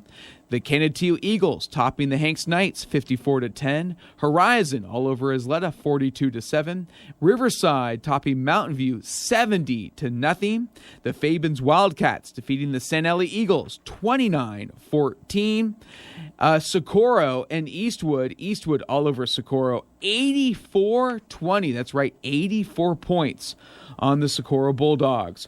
Last night in District 1 6A, Pebble Hills topping Americus 57-20, and Franklin topping Westside rival Coronado 48-0. Let's see, in the land of enchantment, let's head out Centennial at the Field of Dreams, topping Hobbs 35-18. Deming all over Chaparral 50-0. Carlsbad tops Oregon Mountain 34-20. And on Thursday night, Mayfield defeated Santa Teresa 41-7. Little old Anthony, Texas, improving to 5-4 overall, 2-1 in district after a 63-6 win over Compass Academy. There's a look at your scoreboard. Let's head out to Montwood, the SAC, Montwood hosting Eastlake, and get an update from Jeremy Karanko. Jeremy. In the 3:02 left to go in the fourth quarter, and it's Eastlake leading Montwood 50-0. This game is all but over now. Montwood, though, surprisingly, is inside the Eastlake 30 for just the second time this evening, guys. Third time across the 50 of the night. So that just gives you a rough idea. of how rough it has been for the Montwood Rams, missing some key pieces on their offense. Eastlake looks like they're going to move to 7-1, 4-1 in district, and Montwood will fall to 2-6 and 1-4 in district play. Eastlake at Socorro next week, and Montwood will face Pebble Hills. Let's give you some numbers for the victorious Eastlake Falcons. Elijah Uribe, no second half action from him. First half action was 13 carries for 140 yards and 3 touchdowns. Sebastian Rendon, 13 out of 21, 198 yards and 3 touchdowns. To his guy, Adrian Lopez, with those 3 scores, he had 101 yards on 5 catches. Total yardage 422 for the Falcons tonight. Still unleashing the air game late in this ball game, and I believe they have just recovered an interception. Yes, so 1:59 fourth quarter. It looks like Eastlake will just knee it, and this game will end. We'll still give you an update as I give you some Montwood stats. I'll update you the final. We should reach it before I finish. Kevin Melendez, 6 out of 15 for 84 yards. Jeremiah Steve had 2 catches for 48 yards. And Melendez also ran the ball, which he can do. 14 carries for 45 yards, but it was just him tonight trying to do too much of a hill to climb for Montwood there. So Eastlake, they run the ball here, and Jeremiah Escamilla, who's having a nice night now in the second half, he has 10 carries now for about 60 yards. So Eastlake getting some more action to their younger players here. Well, guys, we're about 1:42. I don't know if you want to stick with me, fourth quarter. We're counting. Eastlake just letting the clock run out, as it appears, up 50-0. All right, Jeremy, I think we're going to call it a night there. That the Eastlake Falcons look like they're gonna roll here to a final. So Jeremy, right. Thank you so much. Great job from the sack tonight as Eastlake victorious over the Montwood Rams. Just about 30 seconds to go here. Eastlake improving to 7-1 overall, 4-1 in district, and very, very tough district. And looking at next week, Socorro looking like they're going to improve to 5-1. Paul.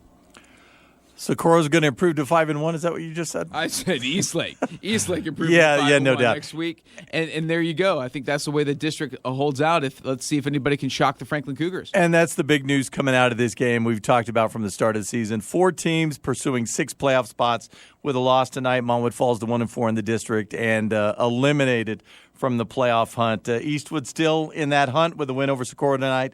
They're at 2-3, a game behind. 4th place, America's 3-2. Remember, Eastwood and America's are going to square off last game of the season. But Montwood's problem, as we said, looking for 4 spots out of 6 teams. Well, those 5 teams in front of you have all beaten you with the exception of Pebble Hills, who's sitting at 4-1. They'll match up with Montwood a week from now. I doubt Montwood will be much healthier than they are today. But the problem is Pebble Hills, the worst they can finish is 4-3. If Montwood wins out, the best they could finish is 3-4. And as I said, everyone else above them has already beaten them. So the Montwood Rams, as of tonight, eliminated from the playoff hunt. So we can no longer say 6 teams hunt for 4 spots. It's now 5 teams for 4 spots.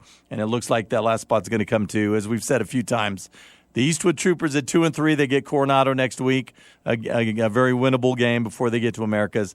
America's gets Franklin High School, which is best team in that district. It's going to be tough, but then they finish with those Eastwood Troopers. If America's wins next week and Eastwood finds a way to lose to Coronado, America's would clinch the 4th and final playoff spot. I'm not sure that's going to happen, Beau. In the way Franklin is playing right now, 48-0 over Coronado last week. That is a 4 p.m. kickoff next Friday night. First game of a doubleheader at the SAC. Franklin at Americus. The way Franklin's playing, you'd like to think that the way the Cougars would be victorious there. And a banged-up Americas. No Caesar Drennan for a couple of weeks. And, last night was a big game, and they're not able to get Drennan on the field. You wonder how close he really is to getting back on. They need that. We've been talking about teams with extra weapons, another weapon on the spear. Well, they've been missing one of their spears or tines or whatever the heck those things are for a couple of weeks now. They need Drennan back on the field. The big game, the one that's going to matter is Week 11 against Eastwood. So, find a way to get that kid back on the field. And between him and Mark Moore and the passing game, the Miranda kid, maybe they can get it done. And we got a doubleheader. Socorro ISD Athletic Director J.J. Calderon, one busy man. We have another doubleheader at the SAC next week. So Chapin El Dorado will take place 4 p.m. on Thursday. The Huskies and the Aztecs. That'll be followed by the Falcons and the Socorro Bulldogs at 7:30 on Thursday. Then the early game on Friday will be Franklin at Americus, and the late game will be Montwood and Pebble Hills. Some exciting games, though, elsewhere, especially in 5A. The Austin Panthers and the Jefferson Silver Foxes at Silver Fox Stadium. Both teams 3-1 in district. How do you see this one playing out? Because this could be a really interesting game, Paul. It's just going to be fun to watch.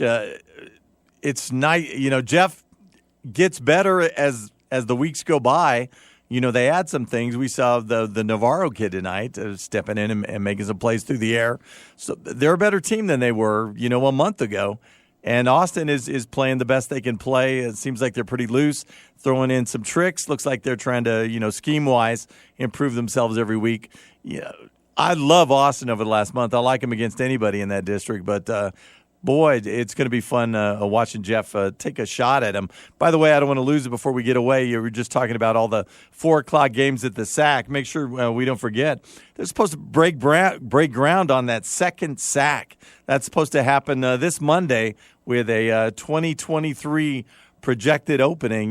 We heard this story a couple of years ago, but then, Mr. COVID came rolling along and kind of set things back. But, I guess the schedule or the clock is about to restart, and maybe those 4 o'clock things will be go the way of the dodo bird once a second Socorro Athletic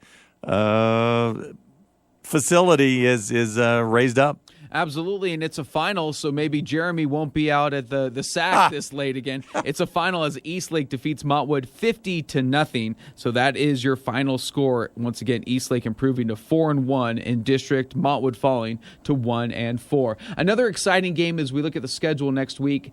Down in 4A, Clint and Riverside, for all intent and purpose. This is for the district title there, and the Riverside Rangers are just looking like nearly unbeatable in 4A at the moment leading into the playoffs. Yeah, Clint's only chance. They run that wishbone offense. They have to pull in Austin. Austin gets a hold of the ball, and they don't want to let it go. And, if Clint can crank up that wishbone and have some 11, 12, 13, 14-yard drives that end up in pay dirt, maybe they can ugly the game up. Remember, they won this one last year, 14-7. That was a Clint kind of game. Riverside wants to put 30, 40, 50 points on the board. And after what they did tonight to Mountain View, you wouldn't bet against them. Absolutely. Elsewhere, big games next week. R.R. Jones Stadium, the El Paso High Tigers will host the Andress Eagles. Irvin Rockets will host Burgess Mustangs coming off a bye. They'll be well rested leading into the game at Tony Shaw Field at Irvin Memorial Stadium.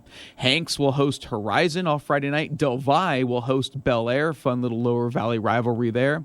Parkland will travel down to Isleta, while San Elizario will host Mountain View. Chaparral will host Santa Teresa. Crane will host Tornillo. And a fun one tomorrow. Don't forget, Cathedral Fighting Irish taking on TMI Episcopal out of San Antonio. This game a neutral site, noon game in Ozona at Ozona High School. Cathedral coming in at 5-2 overall. TMI Episcopal at 7-0. So they're undefeated at 7-0. Going to be a tough game for the Fighting Irish. Yeah, load up the car and get to driving. You just might make it. Hey, you never know. So a fun game there. And once again, we're talking about Andress as we kind of select our player of the night. Anderson had an outstanding game. For the second straight week, Malcolm Anderson, again, level of competition. This is not the best Irvin Rocket team we've seen, even recently. Disappointing, Jonathan Knutson coming back. But they've hit the wall, and, that's where they're going to be the rest of the year. But despite that, with Jeremiah Cooper out hurt, Malachi Doe's been gone for over a month now, 5 or 6 weeks. This kid's really stepped up, Malcolm Anderson. 4 touchdowns last week, interception return for a score. And another, what was it? I think we did the math. 6 tonight. 6 touchdowns. 3 on the ground, 2 through the air, and yet another interception return for a score. Not just based on what he did tonight, but what's happened over the last couple of weeks. Malcolm Anderson stepping up for those Andress Eagles, and for that, he's our player of the night. Absolutely. A player of the night sponsored by Taco Avocat. Stop by the drive-thru, grab some taco avocado to go. Hey, wear your school colors, receive 10% off. It's at Dine In at 2114 North Zaragoza. Order online at tacoavocado.com. Remember, senior football players must have their SAT, ACT results submitted by December 1st to be eligible for the Greater El Paso Football Showcase Combine and the All-Star Game. Go to 915showcase.com and their social media to see the weekly top 5 performers, scores, and stats of teams and players and more. And remember, visit 600ESPNElPaso.com for recaps, photos by Prep 1, and final scores for Football Friday Night. Make sure to subscribe to our Football Friday Night On Demand for the replay of this very show. Football Friday Night On Demand is available wherever you get your podcasts. Well, that does it for all of our reporters. For Paul MacKinnon, our producer Angel Munoz, what a night, a blowout night here at Week 9, but still fun nonetheless. Some exciting games next week, and we'll have you covered right here on Football Friday Night on 600 ESPN El Paso. You've been listening to Football Friday Night with Beau Bagley and Paul MacKinnon on 600 ESPN El Paso. Don't forget to follow the Facebook page, Twitter, and Instagram at 600 ESPN El Paso. Visit us online at 600ESPNElPaso.com for all of the latest regarding your high school football reports and more. Once again, we thank you for tuning in to Football Friday Night on 600 ESPN El Paso.